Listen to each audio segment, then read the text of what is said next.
adult language and humor that is not suitable for viewers under the age of 18. Viewer discretion is strongly advised. Sponsored by Hard R. The views and opinions expressed during the following video content are those of the individual and may not reflect those of others. Thank you. I already need it.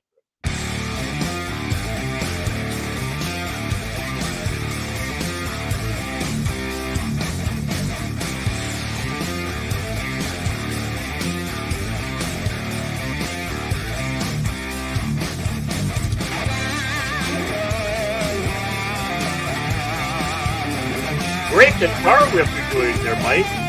I didn't know you're that good. I wish! Oh, you must have gotten Pet for hire to do that. Baron, shut up. What Steven said! I will never shut up. We're in trouble now! Oh yeah, we're really in trouble. But aren't you every week? Hey, who the hell is that guy? Fat Steven JFG! No, he's just the guy who's talking from Rumble. Baron Orman Tagge, man of legacy! Yeah. Greatest ever. Money bin! What again? Some dude, some guy. Who the hell is that guy?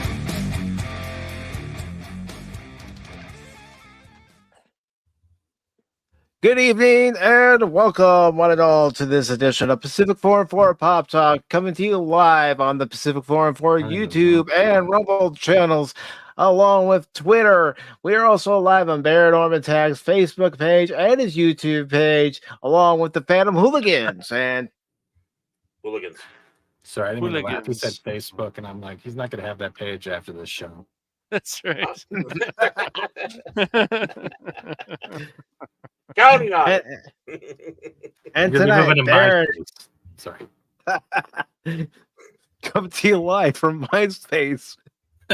Whoa! Anybody there? You found Tom, man. You found Tom. I'm so proud of you, Baron. You found Tom. I'm gonna find Good Tom. for you, man. I know. Hey, I But am along the with- king of MySpace. Let the man finish his intro, Baron. For fuck's sake. I never do. He always does this. Fucking white supremacist. And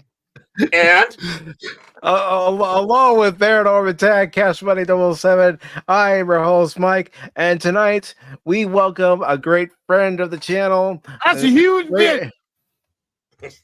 talk about me again? Which part, huge or the bitch? Both. Now it explains the soap being dropped earlier. Now I understand. Yeah. Oh. But tonight we welcome a great creator, great individual to Pacific414 Pop Talk, and that person is none other than Fat Steven Segal, also known as Fat Steven JFG. Welcome to the show, Steven. Just use Steven. I think there's a little too much bullshit when you say great. I will. Don't worry, Steven. Jeez, man. Come on, man. I don't want to be a broken Steven. I don't want to I don't do need you it. to send me the codes. I don't need you for 2 months to make alt accounts because I got fucking my replies hit it on Twitter. Grow up. Sorry. Does that mean I have to stop stalking you too? You haven't even replied to one of my tweets. I haven't? Yeah, dude. What the heck? I have. What the heck, Baron? Yeah. Well, probably on one of my alt accounts I have. Oh yeah. Okay, Carl. Right. Here we go. Didn't I say he was going to do this? Yeah. Oh, boy. Huh? How you guys doing? You having a good day? Oh, I'm doing great. How about pretty yourself, Steven? It's Freaking great. beats. I love having individuals with the mindset of a fucking raccoon before it get hit by a truck, thinking they're trying to be an edgelord. It makes me get my balls non-chugged. Mm. In that order. Okay. Pretty much, yeah. Yeah. Yeah. Got it. Yeah. How are you guys doing? Have you had any obsessive fans lately? I wish. Can't say I have. No. Oh, T-Gap Steve. T-Gap Steve. Big Daddy. See, we are ignoring you, but the fact of the matter is, you came here, and nobody knows you. I love I this. know who he is. You know who he is? No. No? Never heard of him. Mike knows him because from my Rumble channel, because we do dissertations about soys and simps. Cash Money, I don't know if you know him, but it's nice seeing the upgraded Trigon picture. Thank you. The Goku there. Soys and Sims, I figured that would have been right up Cash's alley. Oh. Well, he's a fan of Pokemon. Oh. Is he?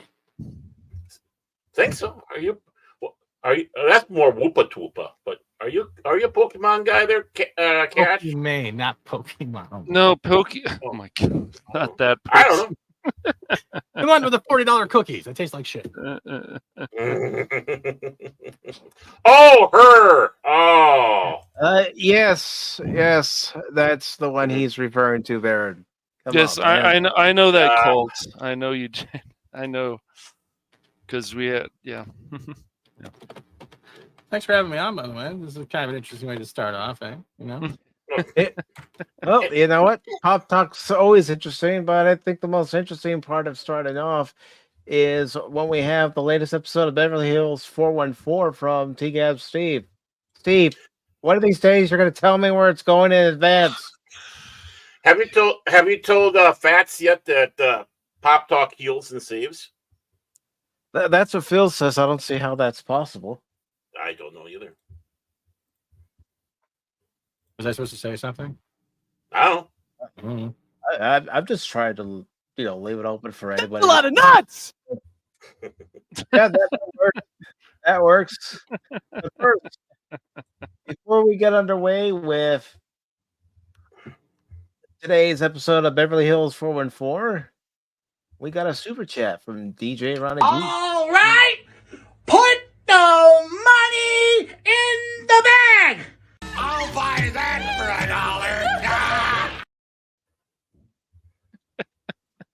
$1. DJ Ronnie G says, I'm so obsessed that sometimes I even put Barrowman and Phantom Hooligans on at the same time as I watch this. Wow. That's something. That's a lot of bandwidth. Yeah. That is a lot of bandwidth. DJ. Well, if there's one person out there I know that we got it, it's him. Mm-hmm. Absolutely. And I want to say hello to Arwen Avalon. Good to see you, Arwen. Hey, Arwen. As a matter of fact, I also want to say hello to, come on, Leia Rose. We have Wolverine here. Good to see you, Wolvie. Oh. We also have Carl. I don't want any trouble from you, Carl. He's not joking. I am not. Apollo means minion. Hello. We also have Tim, known as FKHC 2005. And T-Gap Steve. Steve, again, you need to tell me where the story's going. Big Daddy T-Gap Steve. Come on. You keep on forgetting that, Mike. Come on, Mike. I don't forget it. I know one of you's going to say it at some point. Well, you're the one that gave it to him. I know, but you guys like to run with it too. So. Yeah, that's true.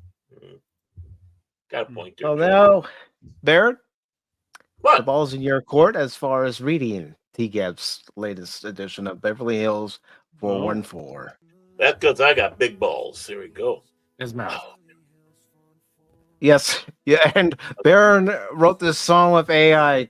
So, Steven, feel free to block it. What song? The song that's playing in the background. I can't fucking hear it. Oh. Well, all right, Baron, you're up. Well, get out there, Tag. God.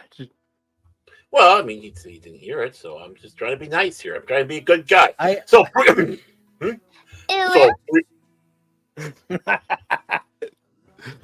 on, previously, I'm starting here, okay? So previously on Beverly Hills 414, Mike almost could hear the ding noise of unlocking an achievement instead of the beep of the register scanning something with each packet of meat that was run up by the cashier. He felt decidedly accomplished in this task and could almost smell victory approaching. But now the hardest and most risky part of this endeavor left to be performed: escape. "If you could keep the cookies separate, please," he said to the young bagger.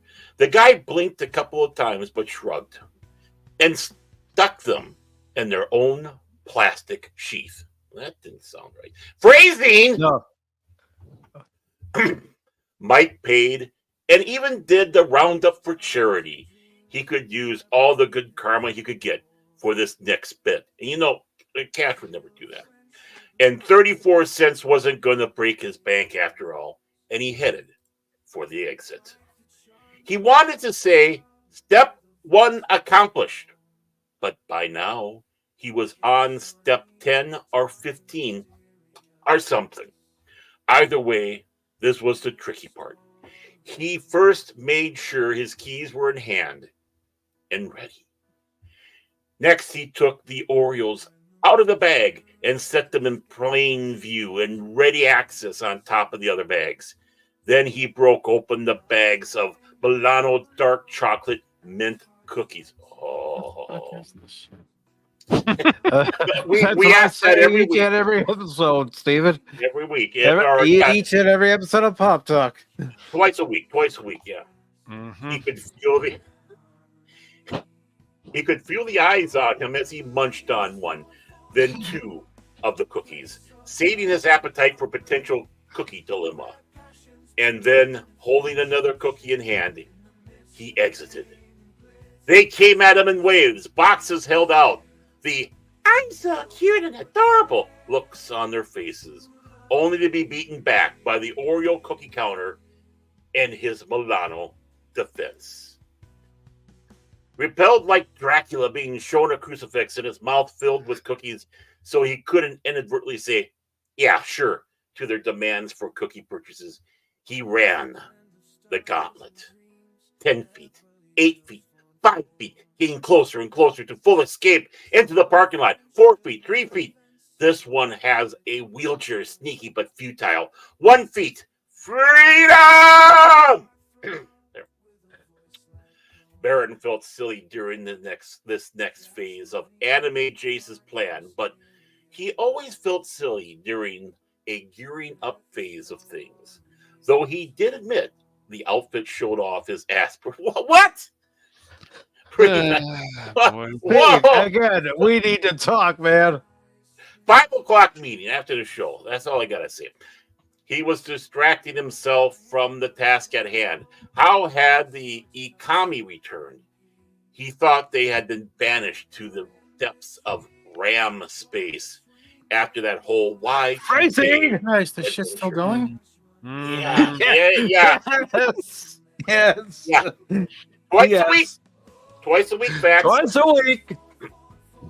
Anime Jace had been telling him that this time the Ikami had come back to destroy the Kirki Tani. I know I obliterated it. Our inspection seats.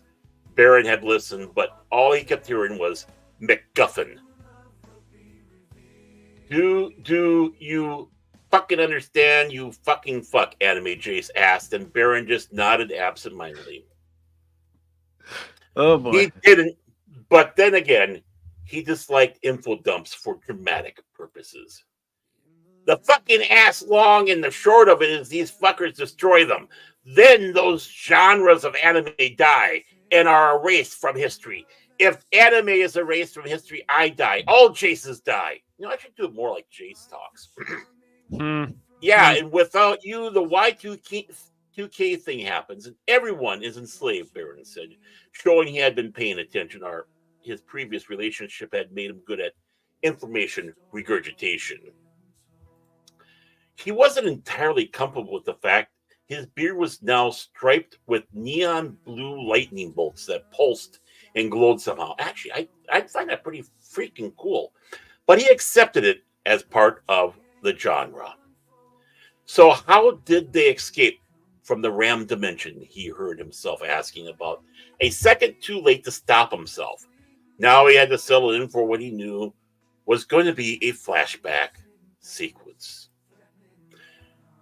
Crypto sat there in his car, the silence on the phone, just hanging like a pair of shoes dangling from a power line, swaying in the breeze, all forlorn and lamented, but soon forgotten. Wait, what? Phil said into the silence. Of course, Phil would be the one to ruin such a poetic, metaphorical moment. How in the hell are you the one disappointed? Damn it, Phil.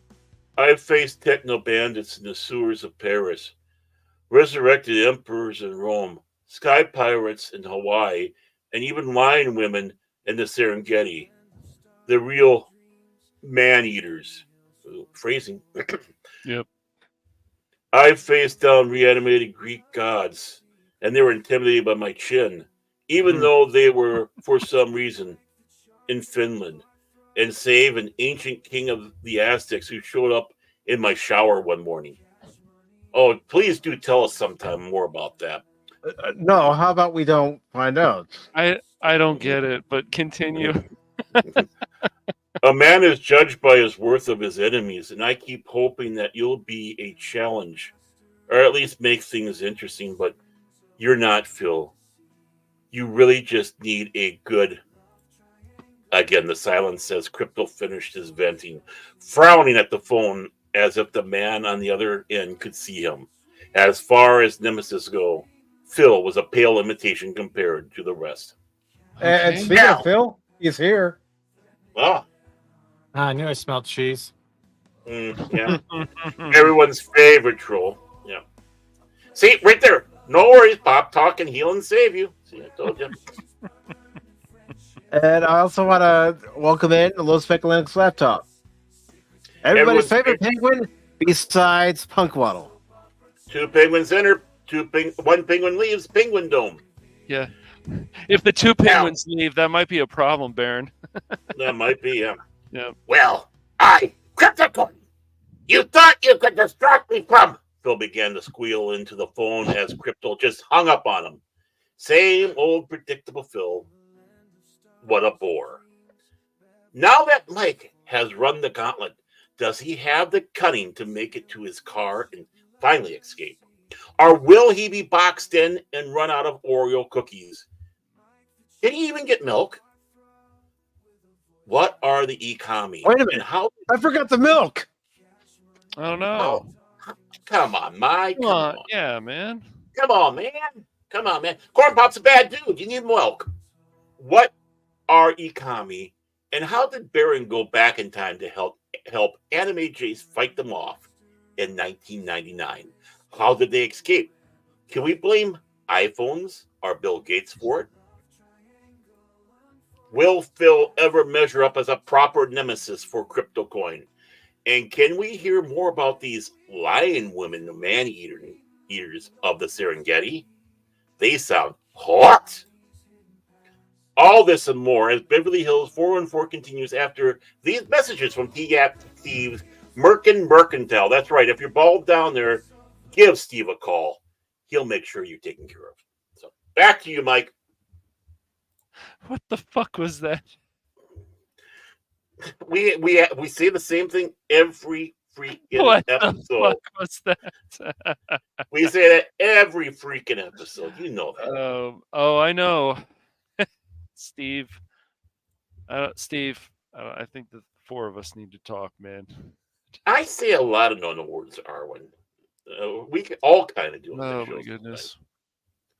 That's why the worded disclaimers there. That's why I have it there at the beginning. But Steven, at this time, I want to congratulate you on 5 years of content creation. It's quite the accomplishment. It is. Thank you. Sorry. I'm not laughing at you. I'm just laughing at No, I know what it is. You're trying to process everything that TCAP Steve wrote, and you're probably thinking, "Oh no, why I the hell turned did I him come out here?" after the third paragraph. I was out. I was done. Yeah, I bet. I don't blame you. I call bullshit.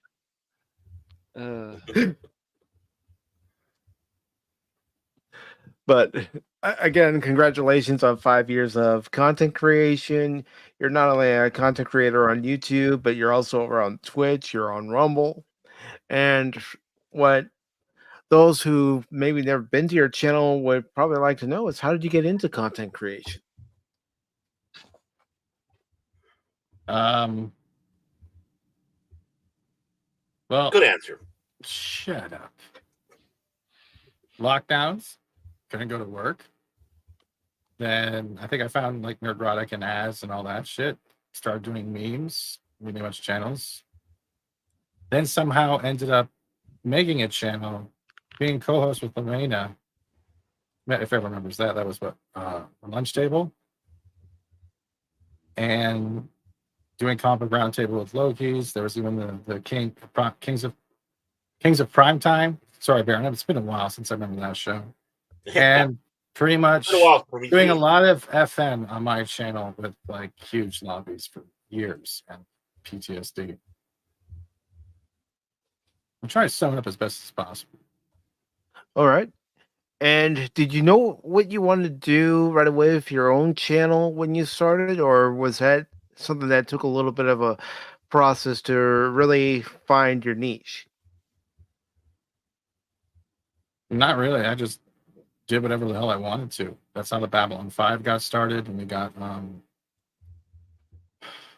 we got the actress who played Lita to come on. It was pretty much everything. I just wanted to play games, stream, and I really don't know. I don't know what my idea was. I was like, this sounds cool. Let's do this. I think that's when I met Keith from Pop Culture Minefield. We did that. There was no set goal. I think it was to get monetized and see if I can have like a secondary income just in case, because disability can't pay the bills. And it was just, it's pretty much make it for yourself and be yourself, and just see if you can gravitate your own audience. And it kind of worked out. Then the convoy happened. We blew up from there. And that was the downward track of the demonetization train of over and over. But it's still gaming. Rumble's still on gaming. We still have it's more variety. We'll have conversations about everything while the game's being played, but pretty much there was no plan. I think I just wanted to not get on the screen, but just get on the mic and just start talking about whatever I wanted to fucking talk about. Nothing wrong with that idea. Oh no, there isn't. No, not in the slightest. The really important thing is having fun, right?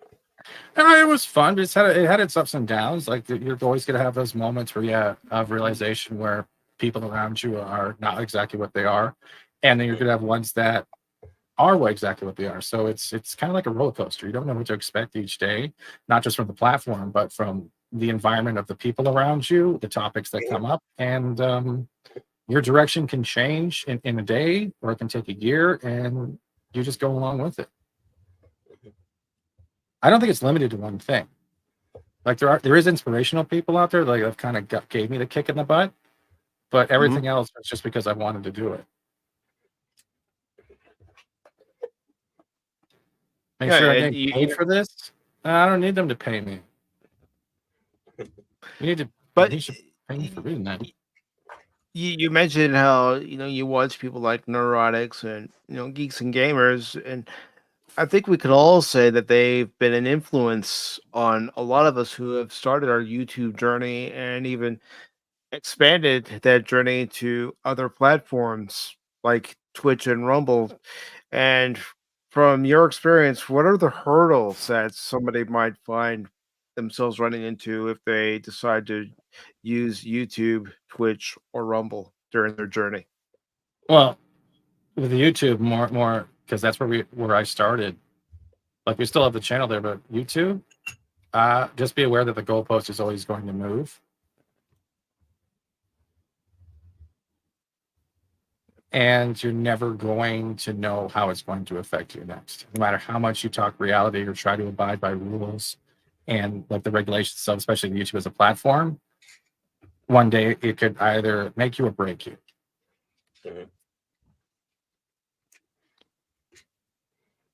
Doesn't take much, especially in this cancer culture that we got.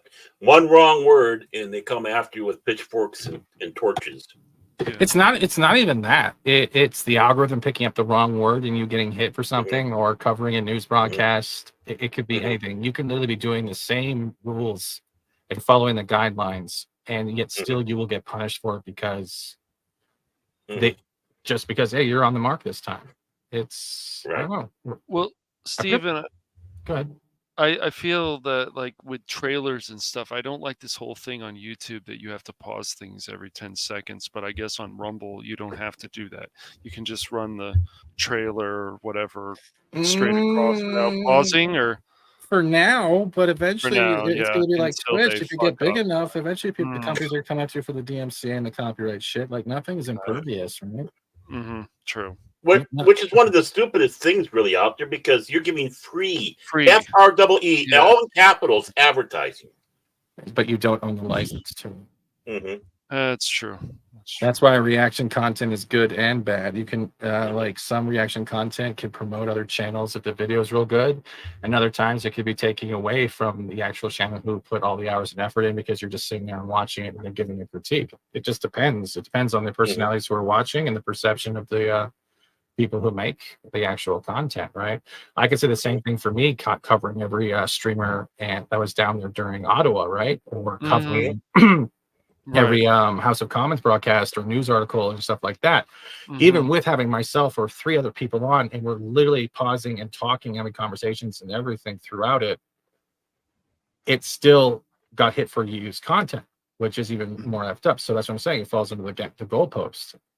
I'm not going to beat around the bush and say it's the bestest place ever, because it's not.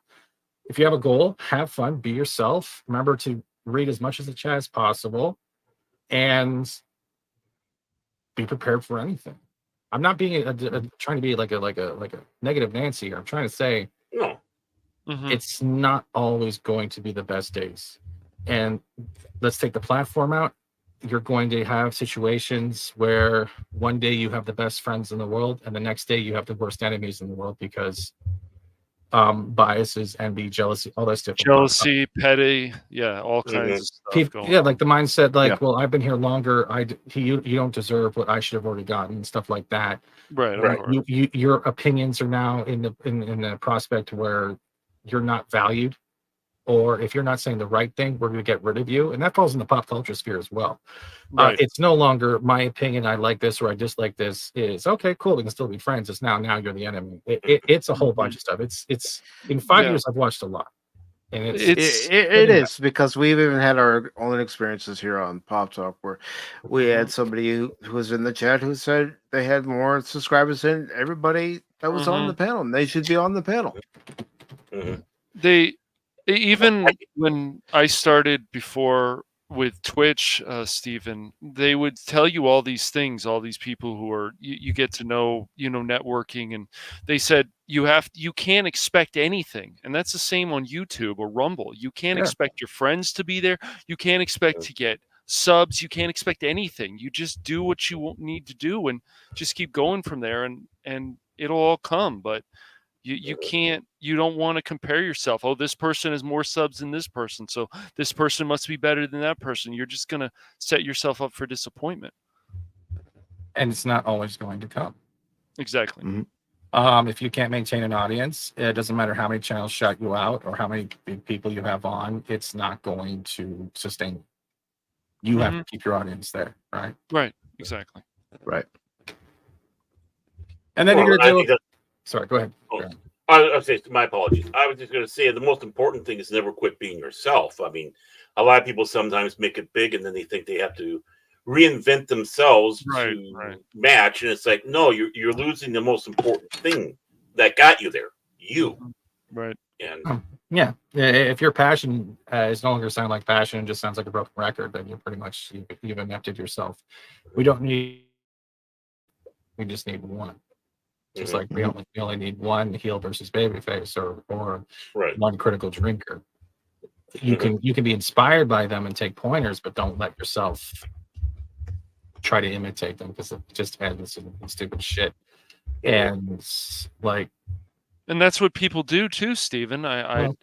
They want to imitate. So you've got about 5 however you feel about or these other streamers, they just follow the same content and so on. And I guess it's popular, but they should do more of their own stuff, or their whole channel is basically all it is negative. Well, isn't there some kind of positive in between? And I see that too with a lot of channels, I guess, because it gets clicks and it gets this. I mean, if people want to do that, fine, but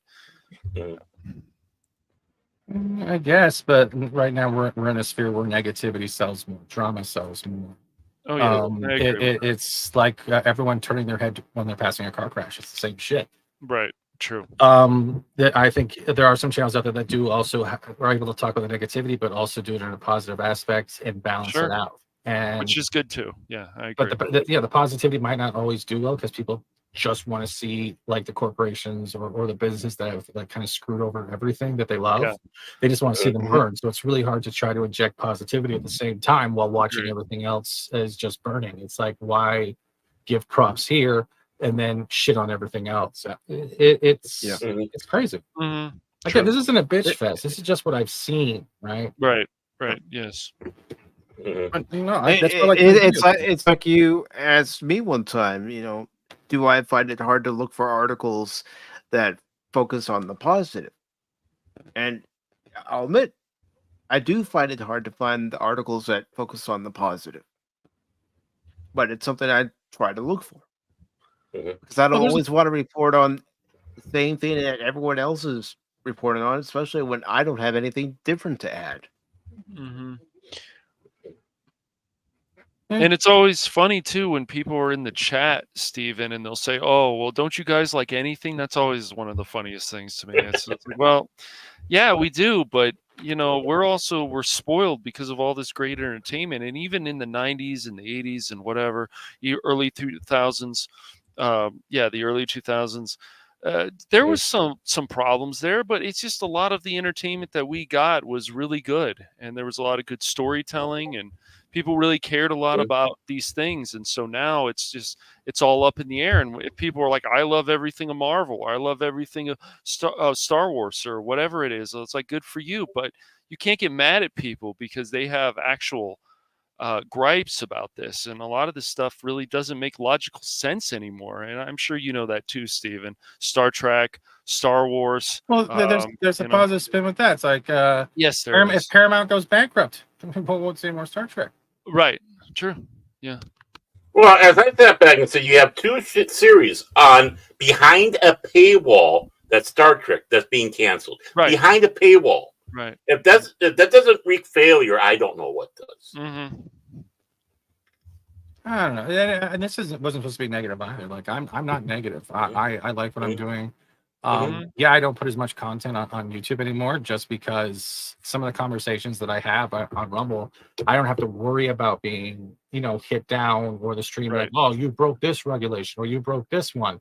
It's nice being able to just do what I need to do and have a good time. Like I stream almost 10 hours a day every day. Wow. And it doesn't even feel like it. Nice. Because you're having so much fun. Right. Yeah. And one of the things I like screaming at games and bringing up other shit and like seeing the trolls. It's so good.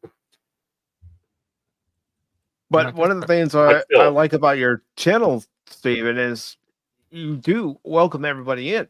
And as long as they pay attention to your ground rules, don't be a jerk. They're fine. Yeah, or a wanker. Yeah. That's pretty much it. Yeah. And that's just it. Like and eventually it's like we're gonna reach a point where we're gonna start seeing new people popping up, and it's happening more and more because they're now trying to get into the YouTube sphere, the content creation sphere. And you're gonna start seeing that some heads might butt and other heads will come in thinking they're the fucking king shit. And I'm gonna tell you right now, no one's really the king shit. Everyone's just a normal human being behind the mic or the screen, right? Yes. But as soon as you start developing that fucking ego or this type of character you want to be, thinking the other person in general, you don't know them. And the shit that you might try to pull off will just end you in a place you don't want to be at. It's also weird to me too, Steven, because like you get people on a panel And then they said, oh, well, I heard this from this streamer or this bigger streamer. It's like, okay, but what is your other opinions on this? You know, do you just listen to whatever these people say? Do you ever watch this content yourself? And sometimes you get the feeling that it's follow the leader, I guess. Oh, well, they said this, but I'm not going to try this. Sometimes it's not always the case, but I do see it sometimes. I think that falls under whether or not people are able to make their own opinion, or they either want to be a leader in the passion they like doing, or they just want to be a sheep because it's an easy road to success. The problem is the easy road to success will eventually burn out because you're constantly going to be going after the thing, and there's going to be sometimes the thing you know nothing about, and you look like a fool. That's the big thing. I've heard people say you need to step on people, whether they're friends or not, to get to somewhere more successful. I don't believe in that. I'm not going to step on anyone. Bullshit. No. I've seen that shit, and it's not right. But at the same time, I've seen people that just have a great time. They are able to converse with the chat, take a couple jokes, go back and forth, and of course, they get what they deserve. I've met a lot of new streamers, especially with Rumble. Like their first year is streaming on Rumble. So it's nice seeing that kind of positivity where they just want to see the platform grow, and they're pushing all their energy to make it look like a welcoming place. And F you too, Decepticon. I hope you find your daddy in prison. I wouldn't say, I don't know how to explain it. Like I'm just a simple person, right? I have my own shit going on in real life. I don't have all the answers, and of course, like you can go look at my YouTube channel. I don't put content up there anymore, and the sub count's dying, the views aren't great. That's cool. That's probably because I'm in the doghouse for numerous reasons when it comes to YouTube. That's awesome. I also wiped out like 700 fucking shorts, like a couple months ago. I'm not as attached to this platform as much as I'm willing to work on Rumble, and Rumble is not like the end all be all, right? But it's a place where I can feel comfortable. I still stream to Twitch at the same time, but I know Twitch has its own naivety when it comes to stuff. YouTube, I would love to get started again, but I don't want conversations that I've been accustomed to having get me in more trouble because they have a priority of what's allowed and what's not, which is mostly hypocrisy. Right. Would I be correct in saying you don't want the constant feeling that you're walking on eggshells? That's pretty much it. It's like having a monkey on your shoulder, constantly waiting for you to say, "Did you just say that? Did you say medical information? Did you just say medical misinformation?" I took a vitamin C this morning. Ban. You know, like it's that shit. It's like I'm guessing I'm like hoarding right here. All tech is there. Why not fucking use it? It's a platform. You can't afford StreamYards? Try Rumble Studio. It links up to everything. There's stuff out there. I don't work for Rumble, trust me. But we got into the partner program twice, right? And I didn't expect that. And they were really welcoming. They even developed graphics for you, like starting soons and animated shit for your stream partner. They had all this shit ready to go. It was really nice.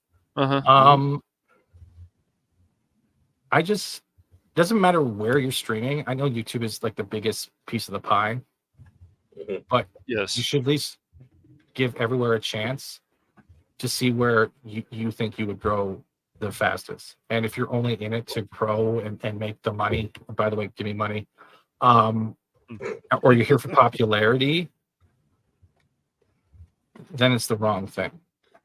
I agree, man. A lot of people who get into YouTube and streaming, it doesn't matter if it's on Twitch, and even Twitch is a dumpster fire too now, where it used to be, especially in 2016, 2017, around there. It's really unfortunate that people are like, oh, I'm going to make money, or I'm going to do this, or it's like, no, you shouldn't think that way. Have fun and then just build your community from there. But a lot of people go about it the wrong way, and then like you said, the petty jealousy, the other people come in, even mods that you may have come in. It's like, oh, well, why do you have more of these subscribers? And it's like, well, what are you doing to your channel to make it more entertaining? Because it's supposed to be about entertainment. That's what it mainly should be. So, yeah. Well, yeah. Yeah, I was going to say, just because YouTube right now is the giant doesn't mean it's always going to be the giant. Just like Exactly. somebody out there who's a giant in YouTube, or even Rumble for that matter, doesn't mean it's going to be so. Sometimes someone will say the wrong thing, Yep. legitimately wrong thing, and Yep. lose a lot of members, or they get tired of it and decide to move on, or just the whole thing, like you were saying, Fats.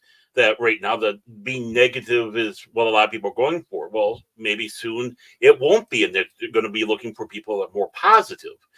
Things always shift and always change. You got to be prepared for that. So, always good to branch out. Always good to branch out. Yeah, I agree with that. Yeah. I will say one thing though, as much as like people tell you don't engage with trolls and all this time, it's fun. It can be fun. It's fun. Yeah, it can be. Oh, yeah. I don't need to prove myself to anyone, and no one should have to. If you're gonna get people in your chat or like just on your streams or comments saying, "Well, why do you believe this? I don't think this is right. Well, you should change your stuff." Like people that try to push like their own bias or their own kind of narrative or ideology on you, or throwing a tantrum because of your content or how you treat certain circumstances of actions, just blow them off and mock them. That's my opinion. I don't care. Like, you're still nobody. I'm not chasing anyone down. The more they chase you down, that means the more you're doing something right. Just like you guys were saying before, have fun. Have fun. I'm having a lot of fun. I've gotten a lot of great opportunities. First with Valiant, starting with his doing his artwork, and then getting introduced to Pro and becoming part of Park Place and handling all their thumbnails. Right. That's cool, man. Yeah, I just recently heard about them, so they seem pretty interesting. Their website, they got some good articles on there. Yeah, well, and that's why I bust my ass, right? That's why it's like called gaming and graphics. I'll game, but if I have to do a graphic, I'll do the graphic right there. I consider it a job, and I treat the work ethic more important. At the same time, yes, I do play with my trolls. I don't care. Like you might think I care because I talk about you. It's no, I'm trying to point out the idiocy of some actions, right? During Convoy, I had people call me a terrorist because I wouldn't give the answer they wanted. Big fucking deal. I don't care. Sorry, I swear a lot. I don't care. I don't care. That's why I swear on here. I've seen shit on YouTube where people have gone to the extent that most YouTubers literally would like cancel you for, but they get a free pass for it. There's just a lot of shit. I hate that. That shit is annoying. Yeah. I think there's a lot of infighting right now, and for the channels that are smaller and trying to grow, the hardest thing is, do I jump on this bandwagon and either be pro or con versus the infighting that's going on, or do I stay out of it and just try to make myself sustainable by myself? And it's a lot harder because it's like, guys, just stop fighting for 1 minute. You're kind of pushing the goalpost that doesn't need to be pushed.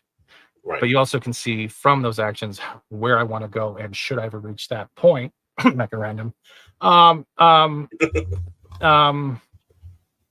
should probably stop now. I don't know. I've had a blast. I'm gonna leave it like this. I've had a blast. I have no real complaints, minus some friends that I've probably lost, some things that have kind of happened, but that happens, unfortunately. Yeah, it is, but I don't miss anything. And I think the more mindset is that you're gonna lose and you're gonna gain is just keep having fun, man. Agreed. I'm having a blast. Like I think. Go ahead. Go ahead. No, sorry, Josh. Go ahead. I just, I mean, this is in bigger streamers, even on Twitch, they tell you the same thing. It's like, it's all about entertainment, but it's also the chat. Like there's a whole list of things that you need to pay attention to. But even if you do that, it doesn't mean that you're going to keep growing. But you want to be engaging for sure. And it's amazing to me that you see even people on their webcams and this and that, they're just not engaging, or they looked bored. And it's like that's going to resonate with other people who are watching the streams. You need to have energy. You need to be engaging and, find stuff you're passionate about. I think there's a lot of things, and that's why a lot of people quit streaming. They get frustrated. They get petty with other. Yep. Yep. I agree. It doesn't matter, just having fun. And it's just like you were saying earlier, Fats, about how things have changed in the 5 years you've been streaming. I could say that in the last 10, probably 20 years of fandom, it's changed so much too. Where, like you were saying before, you can have a different opinion about a show, an episode, a franchise, and you agree to disagree and still get along. Now, if you dare say you don't like a certain franchise, you give legitimate reasons, they go after you like you are son of Satan.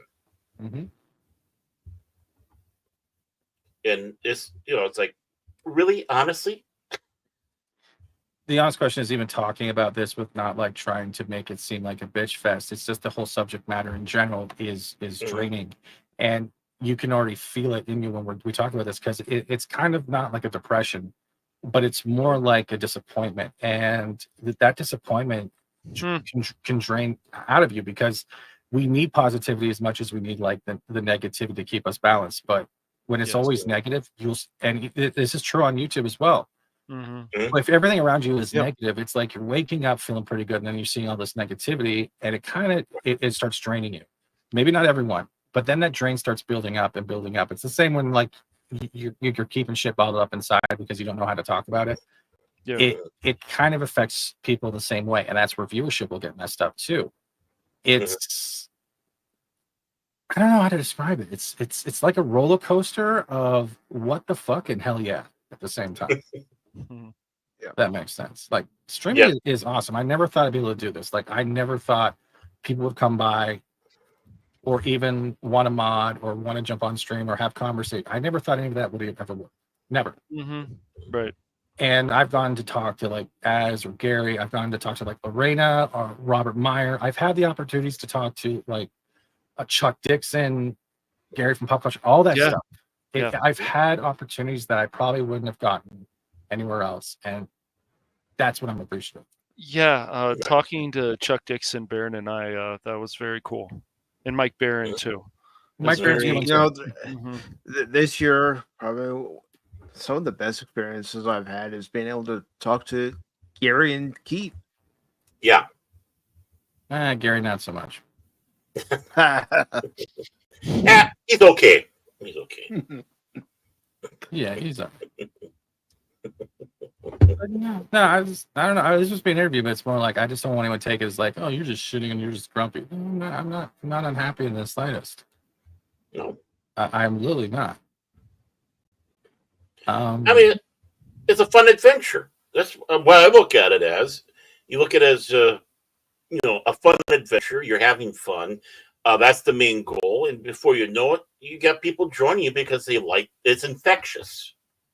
They can see if you're having fun. They can hear if you're having fun. If you're not, why should I listen to you? Why should I pay attention to you? And that's where I go back to saying, be who you are. I mean, yeah, we play ourselves up a little bit. We do make ourselves a little bit of caricatures of ourselves when we do a lot of these shows. But when need be, like now, we become serious, and the full real of us comes out. But even then, when we're in our roles, we're still us. I'm the same person on mic as I am in real life. Mine is dealing with people because I can't stand crowds of people anymore. But I'm exactly the same. So it's like, that doesn't change. Like I'm not going to blow smoke up anyone's ass. And you shouldn't. No, and there are people who don't like smoke being blown up their ass. Be real. That's all we're asking. Be yourself. I don't know. Maybe the chat has questions. I don't know. I'm a nobody. Honestly, I look at myself every day as a nobody. I'm just a guy who gets on the stream, plays video games, and has a conversation with people. That's it. I'm still a nobody. But I wouldn't call that a nobody. I call that a guy who's going out there having fun. You're a somebody. People do appreciate you. Just because you don't have it might not have a giant amount or might be a small. It doesn't matter if people are enjoying being around. You're somebody, and just like the people in the chat, we always want to make sure that we appreciate them. They're somebody's too, even if they don't have a channel. That's right. And even at the beginning of Pop Talk, I know you saw it in the credits where it says "Welcome, one and all." I started that when I was doing post-game reactions to Chicago Cubs games, Because the way I was looking at it, I don't care if one person watches, 2, 3, 4, or 5. Anyone who comes by is welcomed. Do you feel the same way? Mm-hmm. No, just to let you know, I did lobby to get rid of that, but I lost out. What? What? I said You're I did breaking up lobby to there get a rid little of bit, that. Barrett. Oh, my apologies. Sorry. I said I lobbied to get rid of that welcome one and all, but I lost out. Of course. Mm-hmm. I mean, that's the thing. When I go to Steven's channel or any channel, I find that you are very welcoming of others who come in. Even if someone's having a bad day, you help people have a better day, maybe by the conversation you're having with them, Steven. Mm-hmm. Oh, no, I hate my chat equally. Trust me. I hate everybody. No, I'm kidding. I'm kidding. I like some of them. No, I like all of them. Right. Some. Maybe. Except me, right? You're never there. I am sometimes. I need to show up a little bit more. I've been tardy on being on social media and even It's not a guilt trip. It's okay. No. I'm not thinking it's no. It's not that. You're kind of defensive there. It's like you just Barrett, realized you said something wrong Barrett, at work, and you're going to jail. What? for a Barrett, long time, bro. Barrett. What? Lighten up, Francis. I'm lighting. What I'm trying to say is I'm ashamed of myself because I enjoy doing it, and I don't know why I don't do it more. And I need. Do you have a real life, Baron? Do you have a family to take care of? Not anymore. Oh, I No, don't really, honestly, I don't. My kids are grown and out. I'm thankful for that. Not because they're out of the house, but that they actually are starting their lives. And I must have done something right to help bring them up. If they're out there and able to take on the real world out there, it's just the wife and I. And like I told you a while back, I went crazy, so I'm not currently employed right now. Yes, I suppose at that time it kind of took a lot of the wind out of my sails. But I'm starting to get those itches back to be more, what would you say, prevalent on YouTube and even social media. I never really liked social media in the first place. I mean, I only have the Twitter or X or Twix or whatever for promotion. Same thing with like the Facebook, which was really neglected, has been. But it's going to the people's chats, going in your channel and all that, or even if you opt to have me on when you had always been enjoyable, just like being with these other two knuckleheads with me, the three stooges. I just need to get back in the swing of things. So I'm not saying it out of guilt or defensive. I'm kicking myself in the ass to get going more. And I do consider this my therapy. I consider being with you guys in the chats and all that is something that's been a bit healing. I don't necessarily talk about a lot, but it is healing for me. And more and more I start doing it, the more and more I realize that, yeah, this is really healing my soul after my big crash. Mentally, not physically. Sorry, kind of got it off track. I didn't mean to do that. My bad. Oh, no. This is all about you tonight, Steven. Yeah, it's you, man. It's you, man. Come on, man. It's you. Corn Pop's a bad dude. My name's Corn Pop. I guess it is now. I know.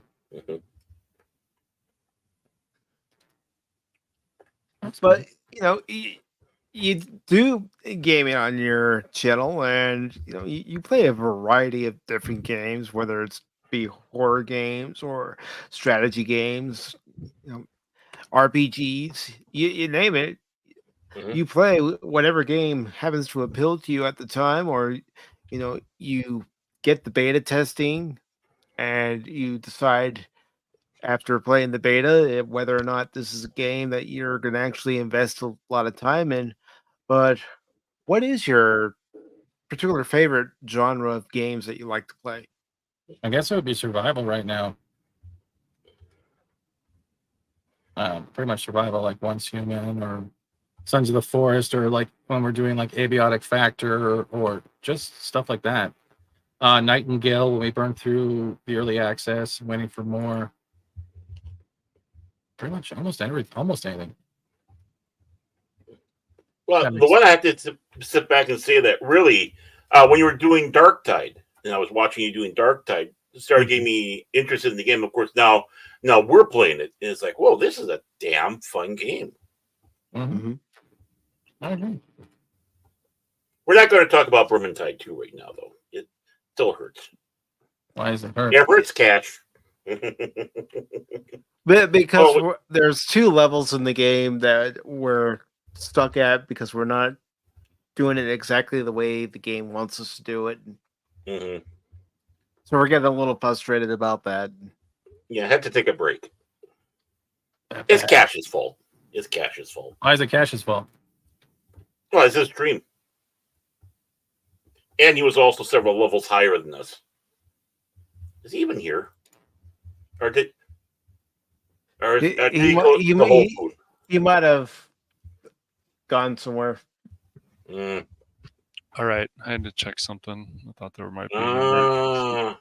Okay. No emergency, so that's good. Anyways, this is good news. Yes. Mm-hmm.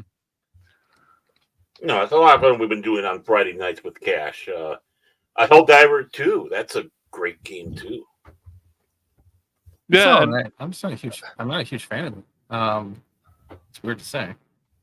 Mm-hmm. I mean, I thought about Steven like having you on to play Myth Force, but then I'm like, he's probably bored with that. I just get that in my head. Like you've played a lot of these other games, and I'm like, I don't think you want to play Myth Force. Did you ever finish it though?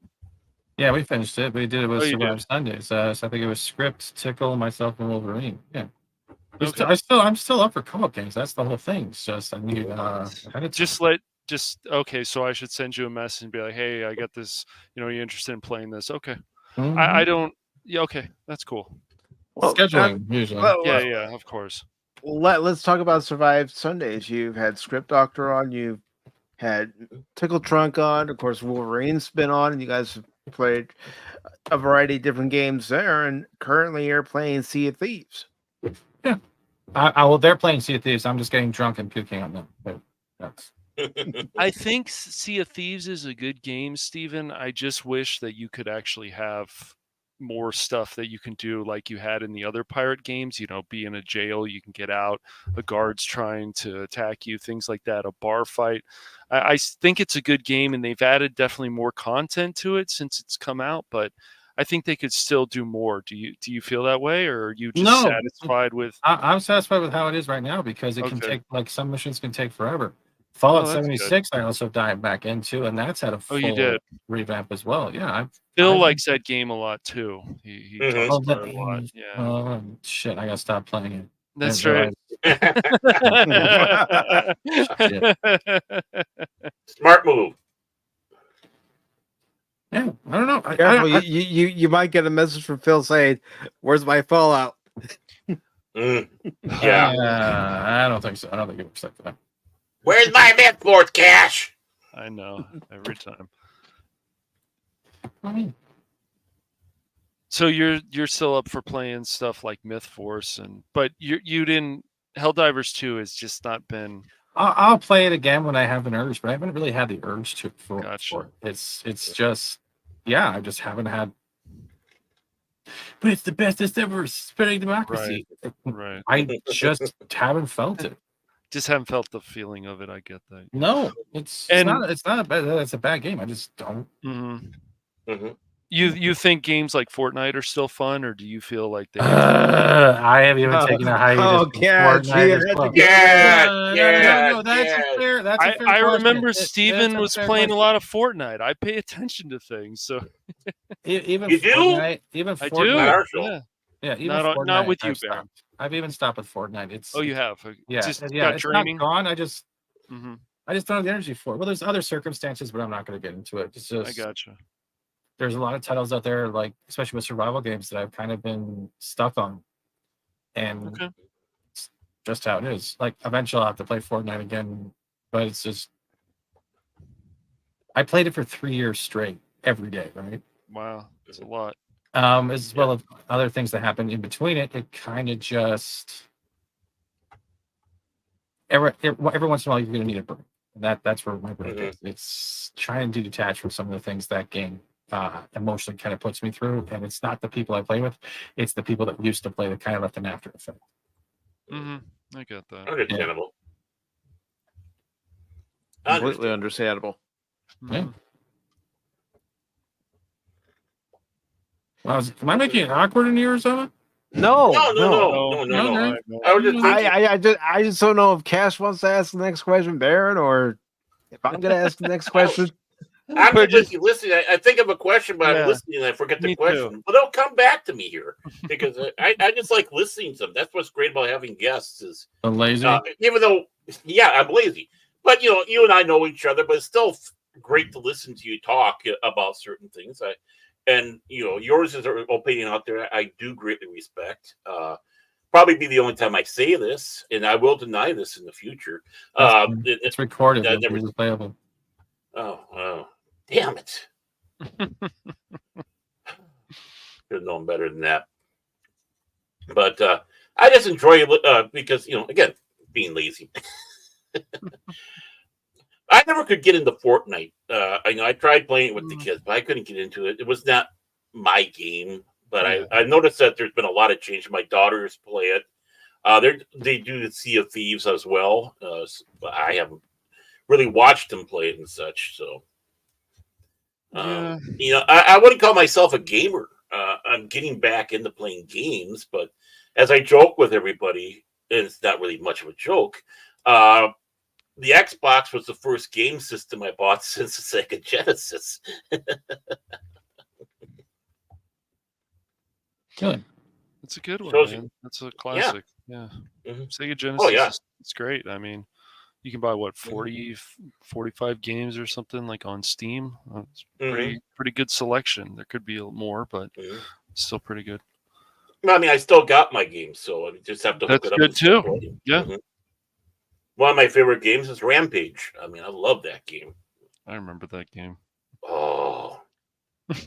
Freaking anonymous. Lies. He's lies. That's it. I'm kicking him out. Where's my mod in here? I got a. Where is he? He's out of here. He's out of here. And one of the questions I wanted to ask you, Steven, is when it comes to gaming, does it really matter if it's PC or console? Can you like both and have fun with playing both? Yeah. I don't know why there would be anything different. Right. Well, that's the thing. People are divided on that. PC, console. It's like, why? Well, because it's fun. It's the elitism thing. It's the same thing where people would say, "Oh, there's nothing to play on PC. PC's dead. They're console begging again," and they're begging for these console ports. Like, it's just stupid. Like, they could, all these companies they could make so much more money, but they just leave all of it on the table most of the time. And I mean, I don't really understand what has happened with PS5 and Xbox Series X. Like, if you buy an Xbox Series X, something like Rare Replay, there's like 30 games right there. Buy Halo Infinite. I think it's a pretty fun game. It's not as good as some of the others, I don't feel, but I just they could do so much more. I feel like PS4, there was just more games to get excited about, and with these newer consoles, I don't see too much. There's a few things, but I think even something like Stellar Blade will probably come to PC at some point. It will. It has to. Right. I think the other thing is like the best way to describe it is that being a gaming channel, especially in a pop culture community, is not always going to be easy.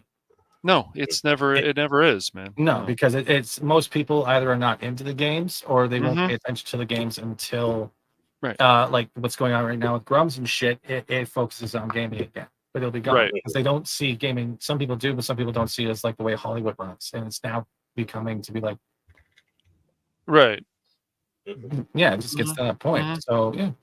I think there's also another atmosphere where just because you're not talking about pop culture, your opinion is invalid to people that are doing pop culture, and you'll Right. get to the point That's where people stupid think, too. well, Mhm. why is Yeah. he on the panel? Why is she on the panel? Right. She just plays games. She doesn't know anything. And I'm like, well, Right. you're invalidating someone just because they don't do the content you're expecting them to do. Mhm. So Right. why would they have an opinion about it? And I think that's another shit that's been going on in the sphere lately. It's like Well, clout seems to Yeah. be and biased entitlement is kind of a way down, but you just got to push through that shit too. Right. Well, I I mean- agree. I agree. I mean, just because someone's focusing their streaming on like gaming or whatever doesn't mean they don't have opinions or a passion about pop culture. Because let's face it, it does go hand in hand. Of course, someone's always welcome to come on and talk about pop culture, even though their channel isn't about it. Well, that's not what it's about, so they don't talk about it. But they can go to another channel and talk about it. It is valid. Mm-hmm. Yep. Yep. And real quick, I just want to say hello to Greg over on Rumble, and I also want to say thank you to Darth Arlena for following the Rumble channel. And we have Beast M083 who says Sons of the Forest is not that great. You start the game on the island, and then the cannibals they start attacking you without even building. Really? So Hmm. that's what happened to Joe Biden's uncle. Okay. Mm, mm, Maybe you Yeah. got. Maybe it depends, but you can run on the beach and get to an area where there has a lot of stuff. I don't know if that's everywhere. Mm. Maybe. I mean, Or- you can speak from your experience of playing Sons, and what do you like about the game? What do you not like about the game? The fucking caves. I hate the caves. I hate going to the dark caves with those mutants. But yeah, I understand the cannibals. But you start up on the beach, right? I was okay on the beach. I guess it depends where you Mhm. start. I don't know if it's random each time you can start in a different area or not. But yeah, like the cannibals can be a pain in the ass. Mhm. But it's not a bad game. It's actually really well done, especially now that it's in actual release now. They've added a bunch of stuff to it. So I would say give it a playthrough again. Mhm. Yeah, this is And you played a game like Breathage. You know, what are your thoughts on Breathage?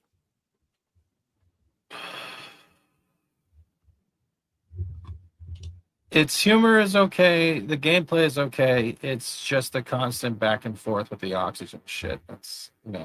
But yeah. It was all right for a stream, but it's not something I can see myself playing over and over again. Like if I don't like with Once Human, I would if the beta is 40 days or 60 days, I'm playing it almost every day. That's a lot. When Nightingale dropped out, I took a week off and saying, hey, I played Nightingale till I got to end game. Mhm. So it pretty much depends if it can hold my attention, if it's worthwhile for people watching at the same time, if they're enjoying me watching it, and if it's just good. And indie titles seem to be a lot more progressively achieving than a lot of AAA titles. Like I only got Stellar Blade because I wanted to see what the story was about. I wanted to see what the game was like. I got a hard copy, and also so I can put in my title uncensored and bait people to click on the thumbnail. But it's I'm happy just doing Sea of Thieves with my friends. I'm happy playing new games that get betas and I can go, well, this is shit. I ain't touching this again. This is god awful. I like games that provide a challenge where I'm screaming, why aren't you jumping when I'm pressing the button? Why aren't you jumping? I like there's moments like that. If it can hold me for 10 hours, like was it yesterday or 2 days ago? I was playing Fallout 76, met one good guy, then we made another good guy. And we just did like public events for the whole day and just joked around. It was pretty cool. I like having those interactions. Then we switched over to Once Human, and I met this guy that can hardly speak English. Just help me out across the thing. He went from shooting each other to going, no, I don't want to shoot you, bro. I'm just here for the event. Next thing you know, he's dropping items for me and helping me on some of the crafting stuff. I'm like, all right, this is cool. So it's like those types of environments, like Lethal Company. I played the shit out of that too. It was fun. I appreciate those moments. I'd rather have a good time and be my normal self in game than have to constrict myself to obey to like a goalpost of the platform where I'm on. Fair to say, I'm also going to be like I don't think Rumble's 100% perfect. The same I don't think YouTube's 100% perfect. I just want to play the games, have a good time, and hoping people are enjoying it at the same time. I'm not in this for the money. I'm not in this for popularity. I'm just doing it because I like doing it. I take care of my dad. I live at home. You guys remember the flood where a whole condo got destroyed? All those things. I remember the pictures and you. Honestly, the people that have helped me build my first computer or helped me build my second, or were there helping donations with the flood, so we had like meals that we can get takeout and shit when we had like our whole fucking apartment ripped up. I think that's also another reason why I do it, is because it's in a way it's like trying to pay it back. They're putting faith, time, which is more precious than money, and their money into me because shit's happened or they're enjoying it. And the best way I can do it is hopefully stream and make them enjoy what they're watching at the same time. Give them the best experience possible. Yeah, I don't need to kiss anyone's ass. I don't need to pander to get this or that. And I'm going to speak my mind, and not everyone's going to agree, and not everyone is going to disagree. It's just nice. I don't know if I'm a gamer streamer or just a variety streamer, because I do everything. I got off topic on that. I'm sorry. No, topic's you. With Pop Talk, we can get off topic, we can get back on topic. But tonight, like Baron said, it's all about you. And one of the things you do during your streams, which I find very impressive, is when you're making a thumbnail. Oh, God. The process you go through in making them. That bad, eh?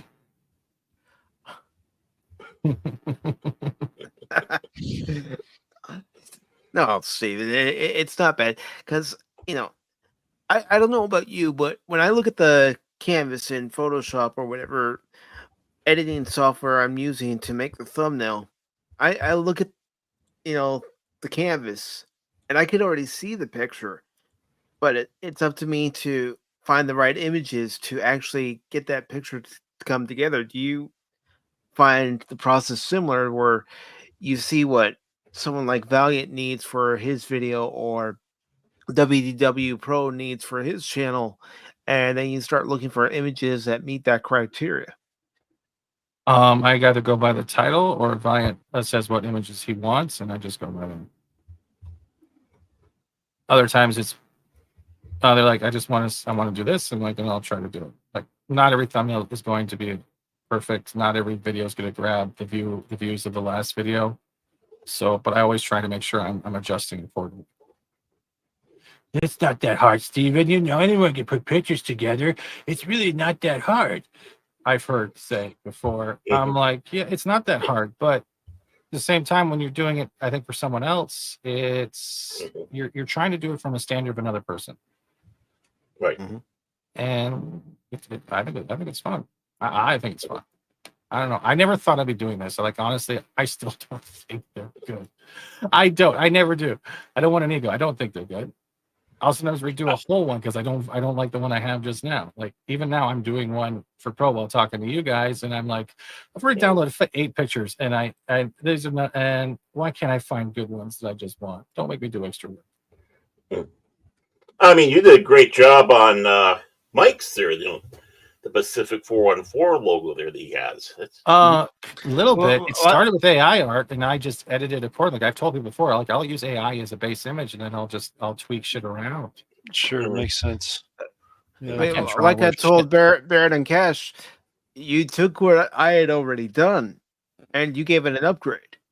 Yeah, to a degree, but I just do it because I just want to do it. It's not because I'm trying to earn clout. I'll just have an idea and I'll run by people. Some people will like it, some people won't. But that's pretty much it. I don't see any of it as really work. That's the best way to describe it. I don't see it as work. I just see it as, all right, let's see how this works. Mm-hmm. I don't know if I'm making sense with that. That's just really you're making perfect sense, because if you don't see it as work, if you're enjoying what you're doing, then it isn't work. Mm-hmm. Yeah, you find it a challenge. You find it fun. You find it rewarding. I mean, of course, everybody who does work, artistic work or whatever, are never happy what they have. You get praise all the time. I could have done this better. Could have done that better. And that's just it. Always striving to the one above, the next step, the next step, the next step. So, but if it's fun, if it's not, you don't feel it's taxing or draining. Of course, it's not work. It's a passion.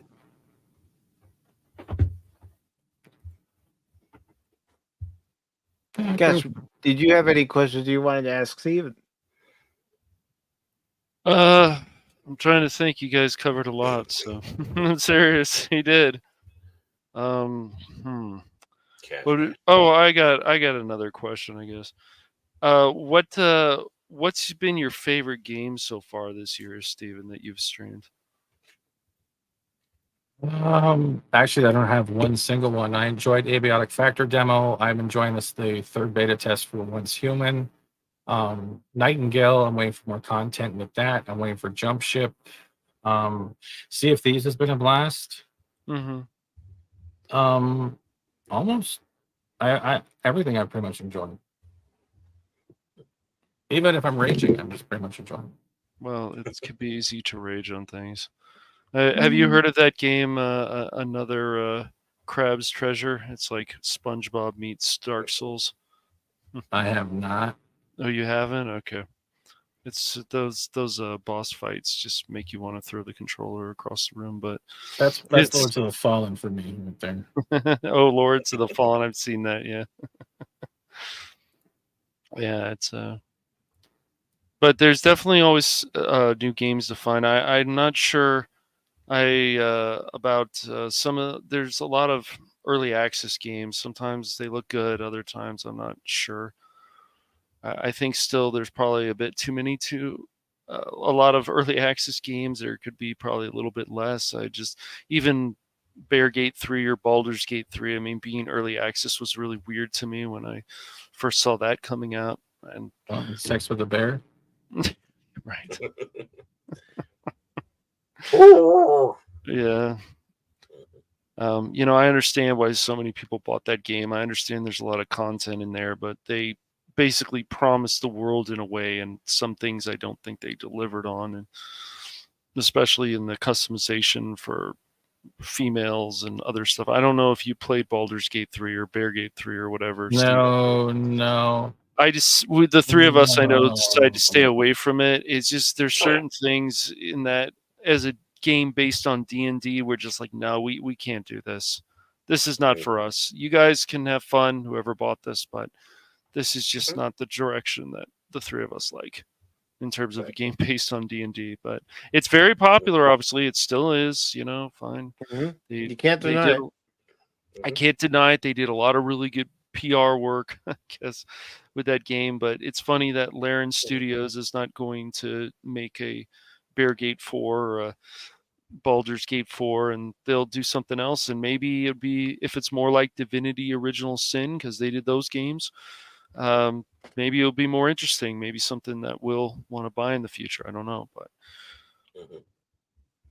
yeah, I think the only ones that we mocked for with Bear Gate is those that bought it for having the bear stuff. It's like, okay, yeah, right, yeah, we'll mock you guys, but we can understand why people bought it for the D&D experience. It does look a pretty game. It looks, yeah. And then I remember you liked Alan Wake 2 as well, and I know you're gonna get me canceled now. Shit, what the fuck? Because we talked about that before, and I know about there's some controversy with that game, and there was an article that came out recently, and they said it didn't really sell that well, but it doesn't really matter because people like you and other people enjoyed it, so that's good. But I guess I'll play it at some point. It's also like it's on Epic Games, and I don't know if it'll ever move from Epic Games and it'll go to Steam. I'm not sure about that. I know it's fine to buy games on Epic, but I just haven't really had a desire, and I wish they would work on their UI, Steven, and it would be nice because Steam, it's not perfect, but the UI is so good, and then of course usually good, but the forums, that's where I really think there needs to be user reviews and forums on Epic Games Launcher that you can, that would be cool. Mm-hmm. And there's a game recommendation I have for you, Steven. It comes out this month, and that's Star Trek Resurgence. Is that the Telltale one, or is that the? Yeah, it's more of a Telltale that's the one, Telltale one that was released last year on Epic, and it's coming out later this month on Steam. Yeah. Okay. It does look good, and it made Mike emotional, which is hard to do. So that's especially very unemotional. No, I mean, I had fun watching it. I had to leave one of his streams early to go to another one, and Mike's going, I'm going to keep on going. I'm going to keep on going. I'm going, damn it, Mike. Yeah, it was part 2 of the stream. Remember, I was saying, okay, I'm going to go ahead and edit it, but the story itself, it just sucked me in, and I didn't want to stop. And I ended up going 8 hours that night. Yeah. Yeah, in fact, you were still going after I was done with the other stream. It's like, man, you got obsessed.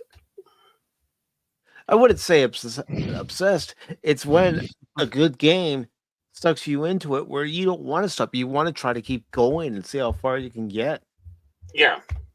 Well, that in by itself is a little bit of an obsession, but it's a good obsession. Let's put it that way. You're enjoying it so much, you want to keep going. You want to see where the story's going to go. And it looked, it looks good. I want to get that game myself. Yeah, it does. Mike definitely sold me on that game. So far better than STO. Well, STO can be fun, but it's they could do so much more with it. They really could if they wanted to. Yeah.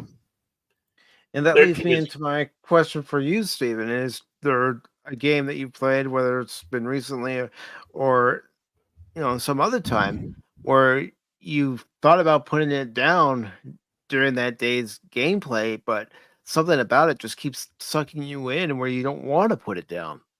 That's pretty much Once Human.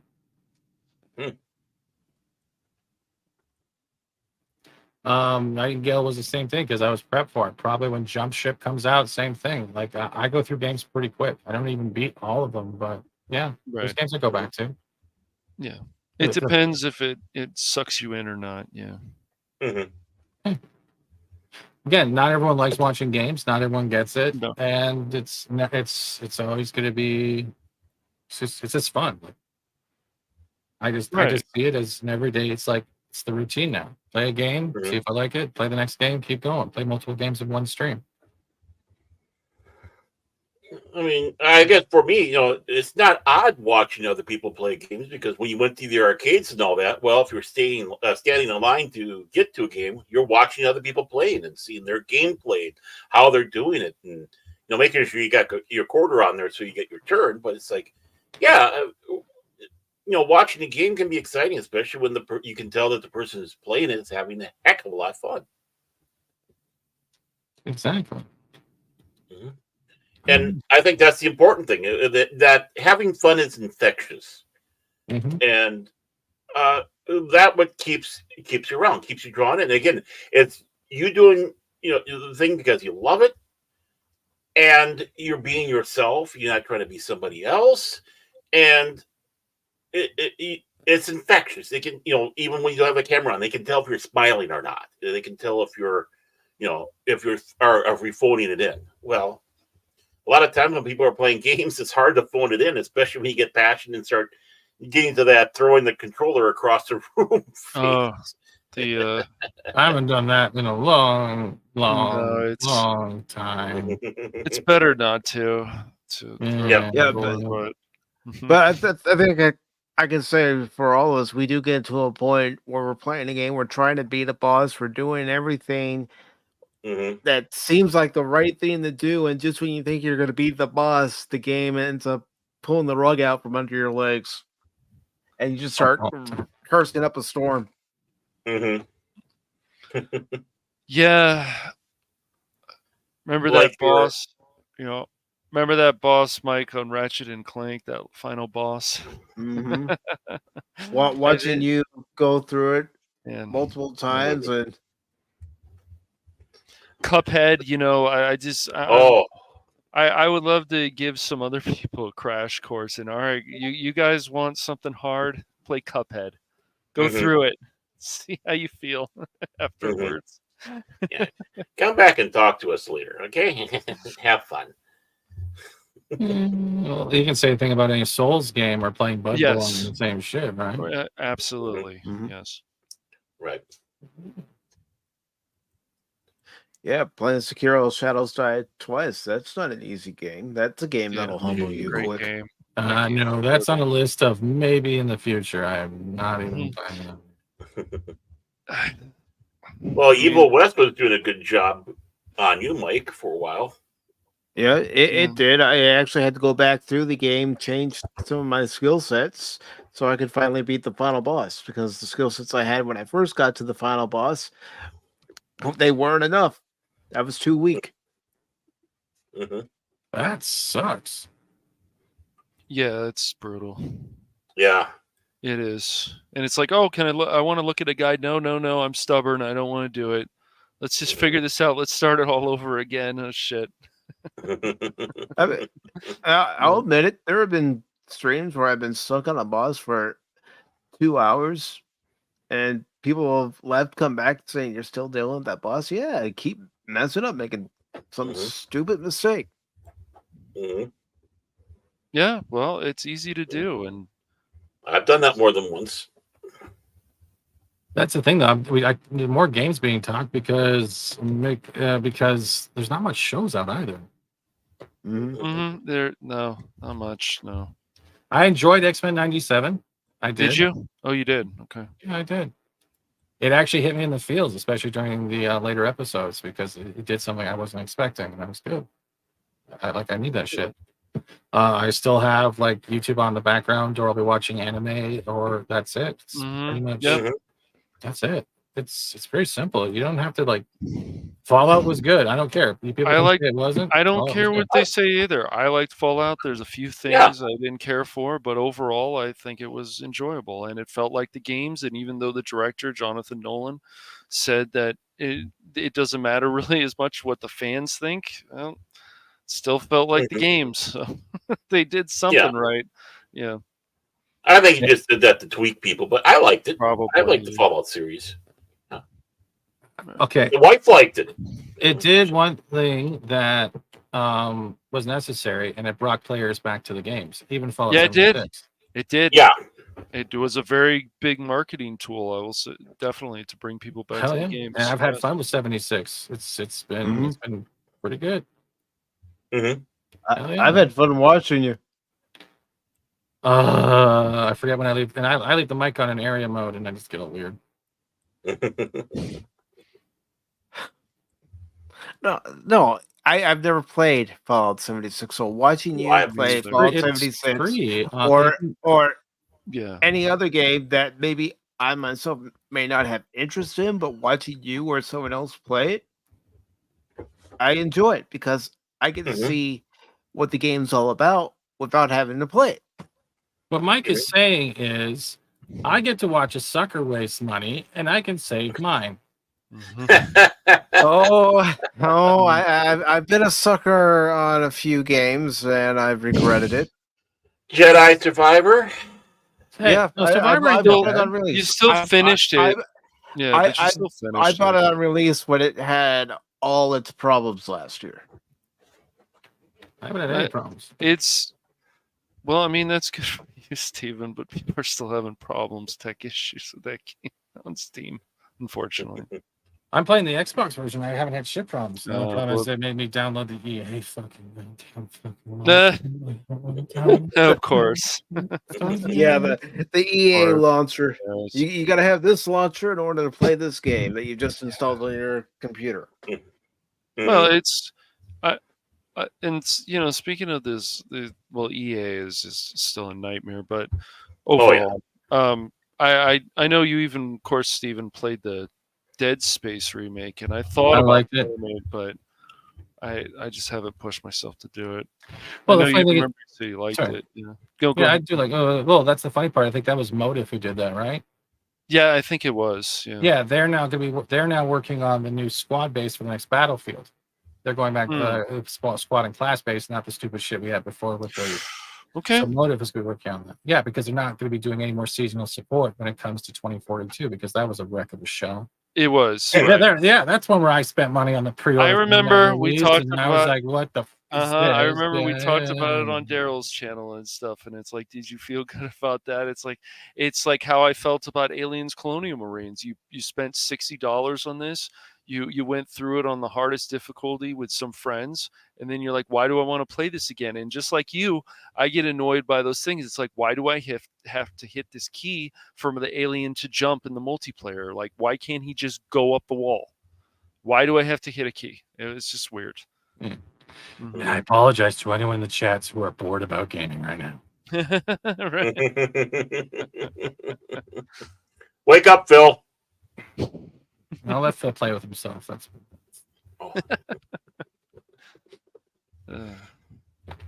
crazy. Well, there was no phrasing. That was the truth.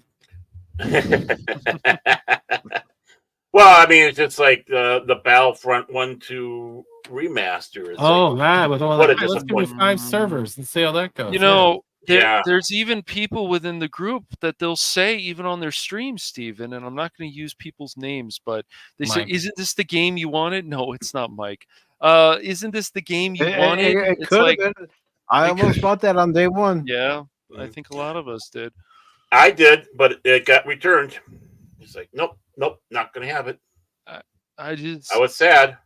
It's really unfortunate. I mean, even it's just like with either Persona or games that you're excited about. You're like, oh, well, they had to alter this, just like they altered something with Alan Wake 2. And you have to ask the question all the time: is like, is it enough to say, I guess I can let it go? And if the gameplay is good and the story is still solid, I guess it's okay. I just wish they wouldn't do these things, and they keep doing these things, but that's all. In what was it, Dark Forces Remastered, they took out the ashtray. It's like, but the character smokes. Yeah, right? I was going to say, don't bring up the missing ashtray to cash. You're going to get about a... Well, it's just funny.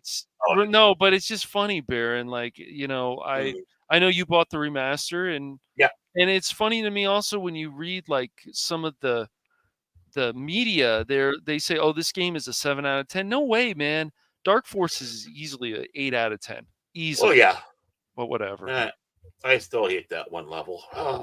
I know, the sewers or whatever it was. Right? Yep, the sewers. Yes, I hated it the first time around, and this is reminding me why I hated it. Mm-hmm. Is that the way you have to open up all the pumps and the things under the water keep grabbing at you with the droids? Mm-hmm. Yeah, I hate that level too. But it's all a fun game. I remember playing the hell out of it when it first came out on my Macintosh, and it's like, no. For those that don't know, a Macintosh is an Apple. Mm-hmm. Yes. Yeah. Mm-hmm. Yeah. Apple. Yeah. Yes, the Stone Age of computers. Yes. Mm-hmm. Oh yeah, it's a good paper holder now. I still got that computer too. Believe it or not. But I love there's another question I wanted to ask you, Steven, because you mentioned Babylon 5 earlier, and I heard you say that you also put on Deep Space Nine, and you'll listen to that in the background, or you'll watch an episode because of how good the show was. But what is it about Babylon 5 that got your attention? Shadow War. It's always been the Shadow War. It's been the Shadows. It's always been. Oh, the Shadows are amazing, dude. Yeah, they're amazing. Yeah. Mm-hmm. It's pretty much the back history of the galaxy with the ancient races and shit. So yeah. Mm-hmm. And they even touched on a little bit even more with the third space movie, where it's basically Lovecraft and Babylon 5. Mm-hmm. Yeah, true. But there's even some episodes, like even with DS9, I'll fucking skip. So I'm like, oh god, not this one, and I'll just pass it because I'm not in the mood to listen. To watch it, man. Move Along Home comes to mind. Your favorite? No, it'll never be my favorite Baron. I still love Babylon 5. It's great going through it again and just remembering what we have lost and what what good storytelling is. Even some of the poorer episodes, it's like, this is still better than what we're getting. It's better. It's Byron is kind of growing on me. Don't tell Phil, but watching that stuff again, it's like, yeah, okay, I see things with it, but still not my favorite. I still feel it's a cult. I still feel it's a cult of obviously telepaths, but yeah. Mm-hmm. Well, that's the important thing, but it's just interesting to see how that even changed within the story, and you can see the dynamic changing in there. It's like I'm catching new things, rewatching it now that I missed, and it's like, oh, I think I understand this now. That's what's fun about rewatching some of it. It's like, The Gavin Armin's absolutely right. I still got my copy of the original. And of course, I changed my avatar, but one of my favorite characters from the series is Londo Mallory. Well, you're never going to have Malaria and Jakar. You're never going to have that type of play off of character and stuff. That's what made them so good. Yes. Yeah. But it was kind of funny. The long suffering. She was watching Amadeus the other day after I was done doing a stream. I sat down and started watching it with her, and watching F. Murray Abraham in there. It's like, wow, I can see some of the same mannerisms that Andreas Katsoulis has too. It's like, this is like watching Jakar in a period piece in some ways, but you can never replace Andreas. There's just no way. What a great actor he was. What a great presence. Do you have any particular episodes of Babylon 5 that you can watch, and it doesn't matter how many times you watched it, you still enjoy it like it's the first time you're watching the episode? The shadow stuff, like literally the shadow stuff. Kazatum, all that stuff. The shadow stuff, literally. Okay. If you go to Kahazum, you will die. Well, Seinfeld made a great point, and that was a tweet that a lot of people were like getting all kind of hyperbolic about. It's like, it's not just comedy television that is dead. There is no entertainment left that people are excited to watch when they come home. We are way past the days of stuff like Lost and Sanctuary and your Battlestar. Sliders. People were excited about Sliders, all kinds of Cro-Mags ruin that shit. Farscape. SG-1, I know people were excited about that, of course. Yeah. Yeah, even X-Files. I mean, even though I wasn't a big X-Files fan, my former long-suffering loved that show, so I was tagging along for the ride. But you're just those must-watch nights. It's like, oh, this is going to be on. Even Cheers, like he said back, said Cheers right off the bat. I got it funny when he did was talking about that. He never said his show. Notice that Seinfeld never said Seinfeld. Yeah, because that would be ego. That would be ego. He was talking about shows in general of like the generation that would be on TV because there was everything. Right, and I appreciate that. A lot of people would have thrown their show in there, but it's just refreshing to see someone that doesn't have that huge ego where they have to throw their show in there. And I like that. It was just like, now you really got me paying attention. I agree with you. Now I'm really interested because you are going from a total critique of what we had to what we have now. Even going back and watching season finale of a show like Seinfeld, and at the time it's like, I didn't like this too much. And then going back and then just studying it more when you're older, you're like, oh, you know what? This probably does make sense. Maybe they all do belong in jail. I always thought that since the first episode. Right. So maybe it makes sense that they need to spend time in jail for a little while. But there used to be must-see TV, even like some new shows out there. It's like, it's good, but it's not like, oh, I gotta watch this.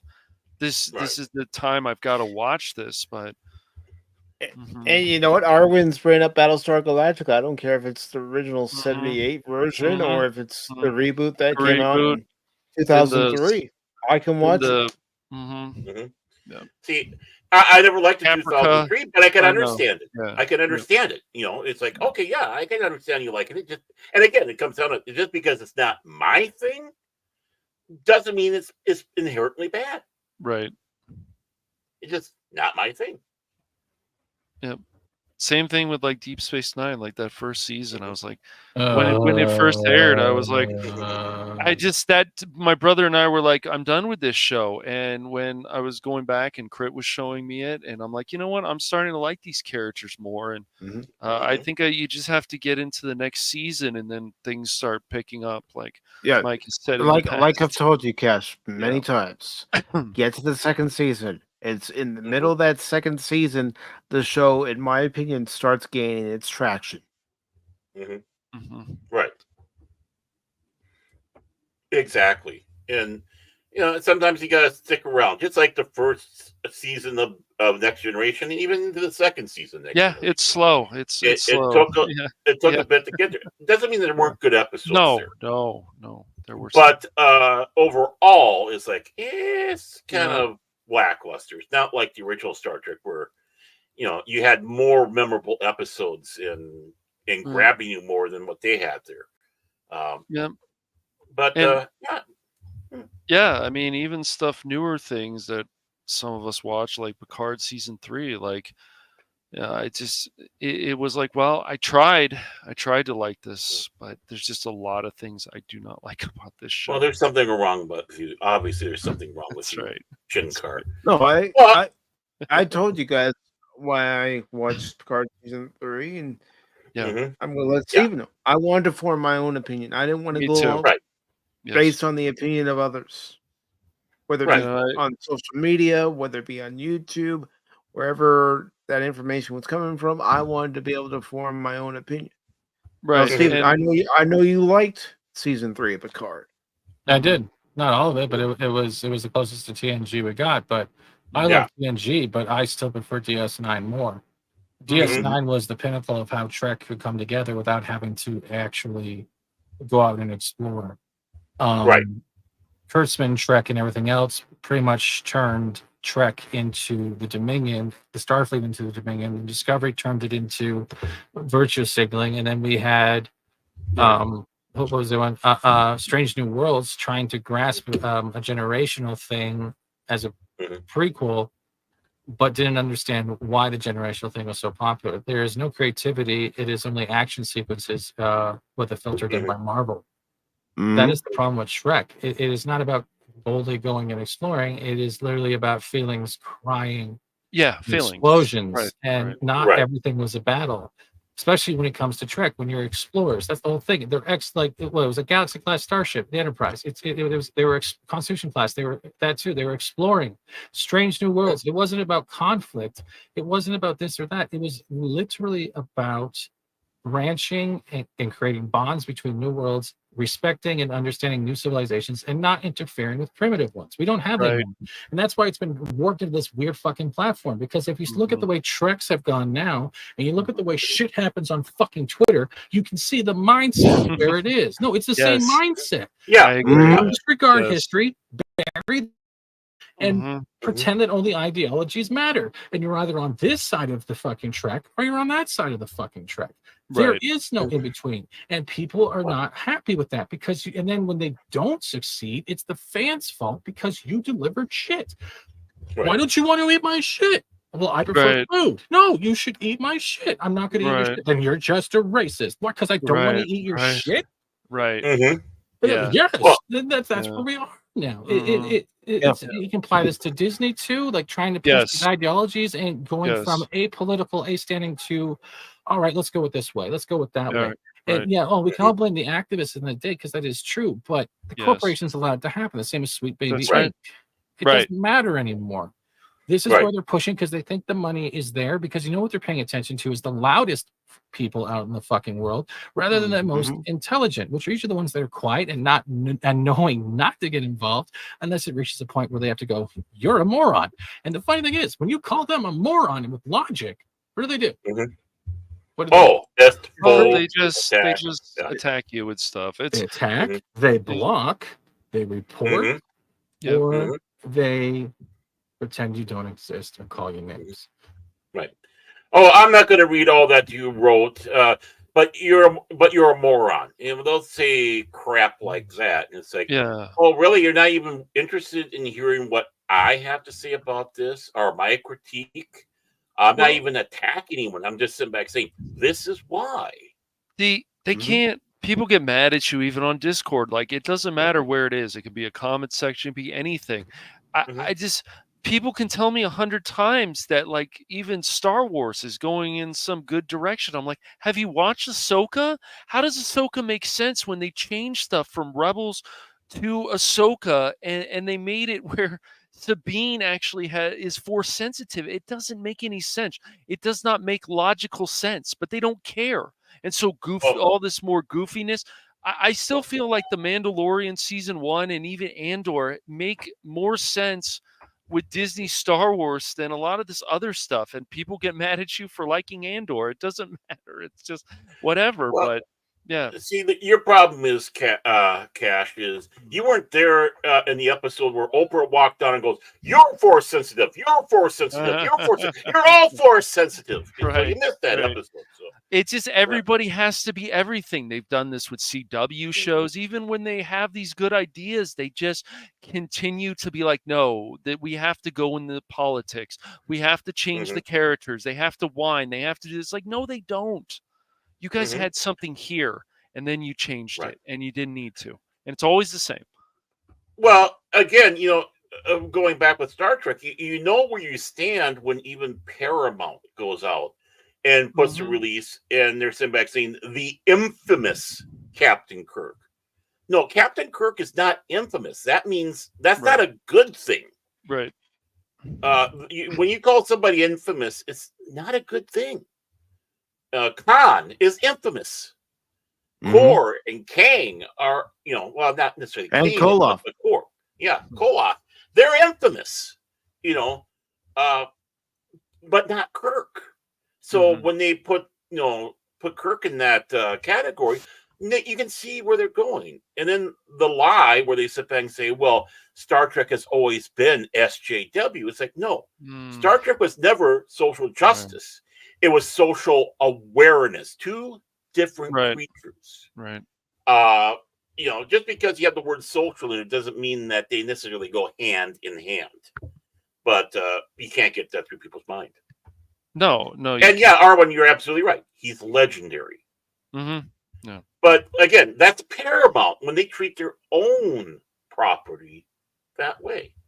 And if you have a problem with it, guess what? No, you're an est-ophobe, whatever. Right. I mean, and you like Dune. Like, I don't know that much about Dune, but I did watch, the older one, Baron, and I did watch. I watched part 1 and part 2. No, go on YouTube tonight and watch the Spice Divers edit. All right, I'll do that. Okay. I need to watch that one too. But when you sit back, when you say something like that, Arwen, they think that you are this guy right here. The chemicals in the water are turning the freaking Gorn gay. So they think that you're some sort of. I'm gonna be honest with you. I'm kind of retarded. Yeah. Hey, that's pretty damn good.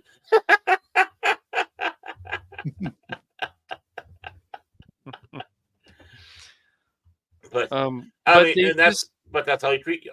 I mean, it's all these different properties. Like, if you you're wrong because you like Captain Picard better than Kirk or whatever, but it's just all opinions. That's what it used to be. Then it's become, like you guys said, and I've seen it too, where people just literally hate you because of your opinions. Like, we go back to the gaming Lost Crown. It's like, you're going to tell me that this guy with dreadlocks, how dare you say he has dreadlocks? It's like, but he is. He's like, he's not even Persian. Like, I'm just being honest with you guys. So you're going to tell me this is better than what we had before? This is better than Sands of Time? I don't think so. I mean, Cass, also, why can't we be more like the dude? And, when someone has a different opinion than us, just... Yeah, well... that's just like your opinion, man. Well, Mike, it's because a lot of us are this way. Do you see what happens, Larry, when you fuck a stranger in the ass? Well, that is how some people react. Some people overreact. They do. To things that are going on. They do. That's good. Donnie. And what do you think about some of the overreaction that we're also seeing right now, Steven? What do you mean? Well, how some people are going after different creators just because they want to produce their own comics. I read it. I'm staying out of it. I'm just saying, don't everyone grow the fuck up, leave your families out of it. That's it. All I'm gonna Right. say. Right. I'm not gonna pick sides because I've seen all of it, and all I see No, is I'm not asking you to pick sides. I mean, No. I I'm think saying it's that ridiculous. no. I don't think you're asking me to take sides. I'm saying this as a proclamation. Mhm. They're fucking grown ups. Mhm. Right. Yeah. Even I have to remember that we're still fucking grown ups, and it's one of the things I'm happy about not putting as much content in YouTube or being everywhere at once. And I'm sorry if you feel like I've abandoned on your chat anymore. I'm still probably subscribed to your channels, whoever's listening. It has become to the point where it's exhausting. And the stuff that does entertain me, I will watch once in a while, but I can only watch so much. Pretty much I'm busy. I prefer the streaming schedule I have. I prefer doing the thumbnail stuff. I like waking up in the morning having like a gallon of water with 1 scoop of G Fuel and getting things going and having anime on and just checking out the game list of what I can play today. I am content. I'm like I said, and when I see the other stuff popping on, like on my Twitter feed and shit, I don't reply to it. Very rarely do I even like it. I'm just like, why are we doing this? And then it's going to constantly happen. It's a normal part of, I guess, in the content creator sphere. But it's for me, I don't have time for that, and that's not going to help anyone in the long run because you're just saying, hey, we can do this. And next content creators that have a beef, they're just going to do it. And it's to go on forth and on forth and on forth. Fuck, for all you know, it could be planned on both sides, and they're all doing this just to keep it fucking alive. For clicks, and that you're right. I don't care. I don't care anymore. Like the things I care about, I'll talk about on my stream, or someone brings up an article or something else, and even then, I'm like, if it's enough to get me angry, I'll get kind of angry about it. I'll get kind of happy about it. But like, I look now at like what is being said, how it can be perceived. And I'll wait until it not until it gets worse, but until there's enough for me to feel like I have to get upset. I can't wake up starting the day angry, starting the day offended, or starting the day this. I am tired of being exhausted, like literally to the point where it's physically making me exhausted, right? Like, well, maybe Steven, it's because you play games 10 hours a day. If I'm playing 10 hours of games and I'm not falling asleep, but as soon as I see fucking drama shit and well, you have your own drama on your channel, Steven. I know I have one obsessed motherfucker who thinks he's buddy with the people on YouTube now saying, oh, hey, how you doing? And he doesn't understand that he looks like an idiot because I've dealt with these types before. It's like when you say like your time is more precious than money. So that's where I'm going to pretty much put my time. And you'd rather focus on the things that you enjoy that keep you going and forget about all the BS that's going on out. If it doesn't affect him, like I'll like in the morning though, I my Twitter usually is when I have my spout offs because I see the stupid shit about this or that, so I'll be a little spicy. But it's just I don't engage with that shit. Mecha Random, I'm gonna say because everyone knows what happened. Mecha Random was a prime example of what not to get into. And when you see more of the repetitive nature, it just means you're pretty much giving like a floor plan for channels that are up and coming. How can I get my channel to grow quick enough? I know I'll either bandwagon on this, I'll put my 2 cents worth into this without saying I'm getting involved, and you'll start doing it more and more until eventually you've lost the whole reason why you're actually doing this content. Unless you are a drama channel in general, it's I guess the best thing is like the places where you choose to put your energy. It's the same time where do you want to put your energy in on paying attention and getting involved?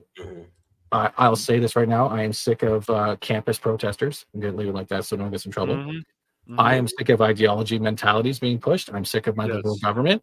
I am sick of rage bait and engagement farms. They're just, I'm sick of all of it. It's just, I would rather spend 10 hours in 5 different game worlds that are giving me a different reality that literally is apocalypse rather than people claiming, oh my God, it's an apocalypse. I couldn't get water today. It was too great. I'm just thirsty. Why did you go home and get water? Because I didn't give up my cause of life. I don't remember. Thank you, Jim. Well- Fuck out.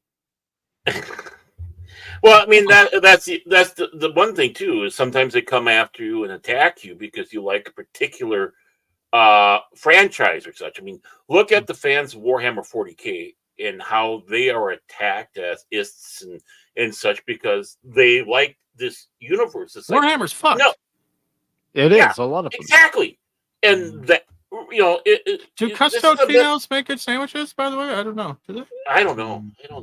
Mm. But the thing is separate Sorry, the person custodians. who's My bad, custodians. custodians. Yeah, the Custodians, female yeah. custodians. The custodians. Yeah, I don't know if they make good sandwiches or not, and that's the problem. But the thing is because you like that universe, you have to be an ist because everyone's so oppressive and in that form of government or civilization. It's like, no, it's called escapism. You don't necessarily believe it, but you enjoy visiting that world. You don't want to live in that world. Right. And I do. I really do want to live in those worlds sometimes. You want to know why? There's no one screeching in that world. That's Tyranids. Yeah. Tyranids. I hate that's- Tyranids. And the Tau. You heard me. You heard me, Phil. Tau. They suck. Well, it's just the other question is whenever these people want to attack you for these stupid things, you go, have you actually played a Warhammer game? Have you actually read any of the lore? And the answer will probably be no. And so then I was told by somebody who was on Twix who talked to his professor who studied all that, and he said it's all bad and don't even look at it because if we do so, you become tainted and unclean. no. That's why you have to make your own opinion on the game. Well, yeah. Well, that's why I watched the first part of Rebel Moon. Why I intend on watching the second one. Why when we were talking about stuff that coming home, the one bad thing is One Piece and Fallout being released all at once. Yeah. Becomes a binge fest. It should be something where you set aside one day a week and enjoy. Those were things that was again something to sit back and enjoy. I liked both. I enjoyed the first Rebel Moon movie. I know people out there didn't, and I can understand why. I can't wait to see part 2. I know these two guys have seen it.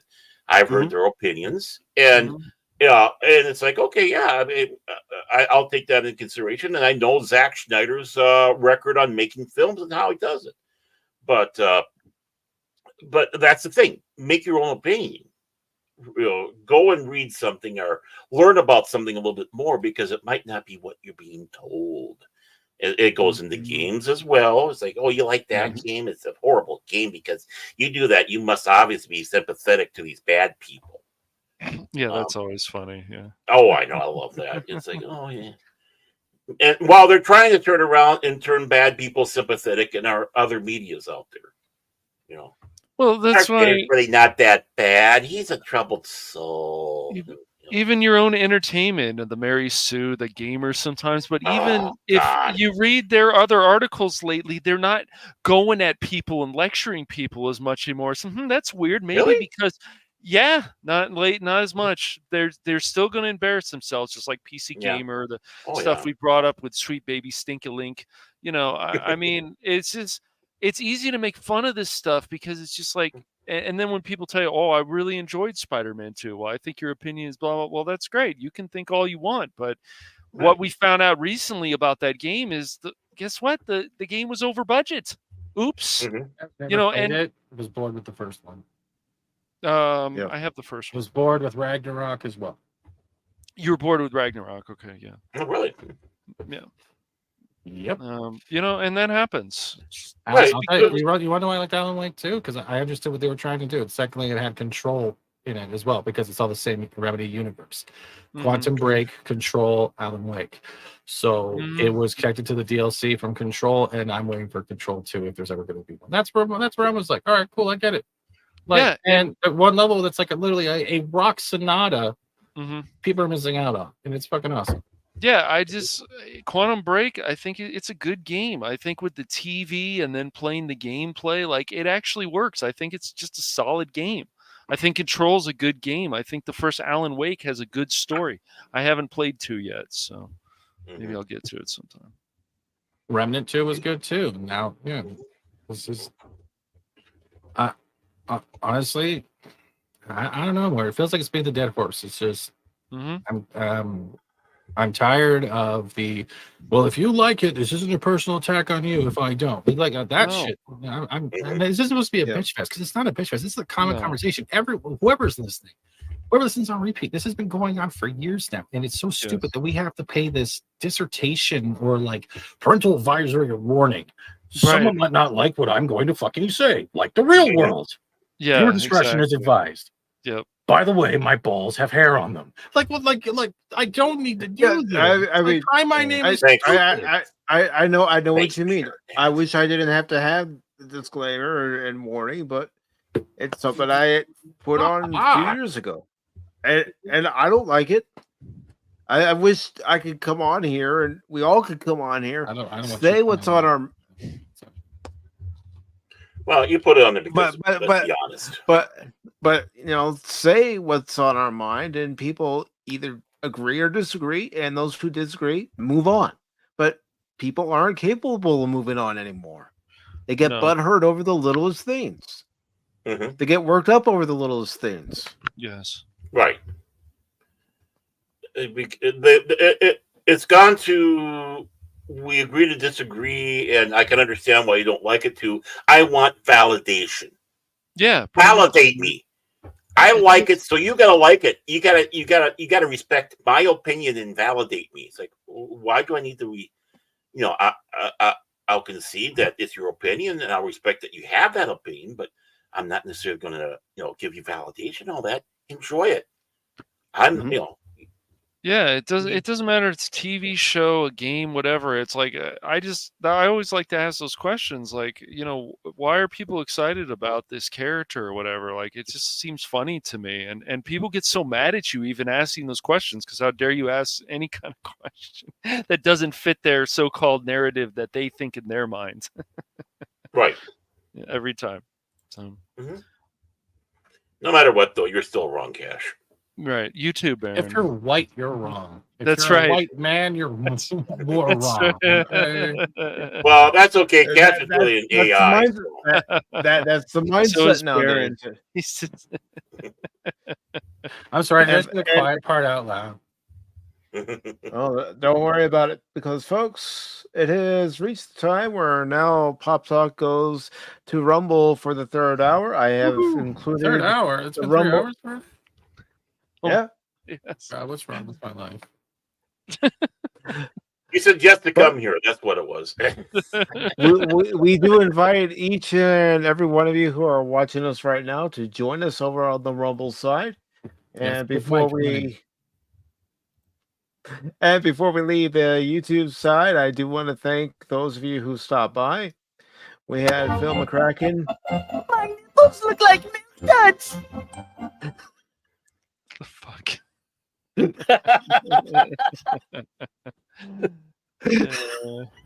didn't know that. But Phil McCracken was here. Low spec Linux laptop.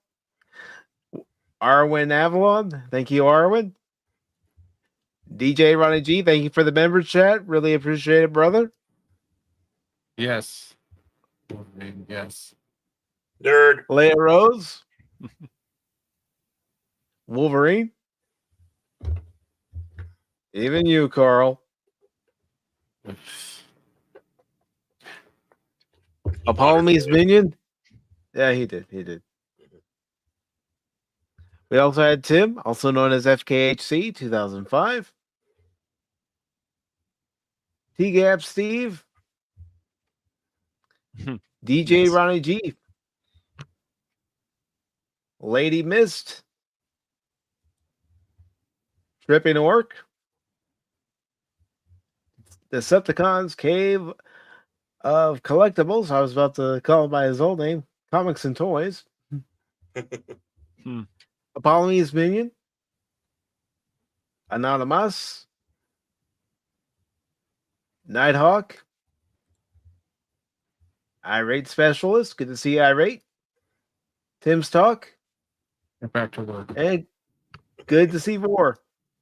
Well, I just try to do this every edition of Pop Talk to thank everybody who's stopped by. Yes, Wolverine, we are moving to Rumble, brother. Rumble. We are. So, those of you on the YouTube side, the link is in the chat if you wish to join us. And I will start ending the broadcast over on the YouTube channels and Baron's Facebook channel.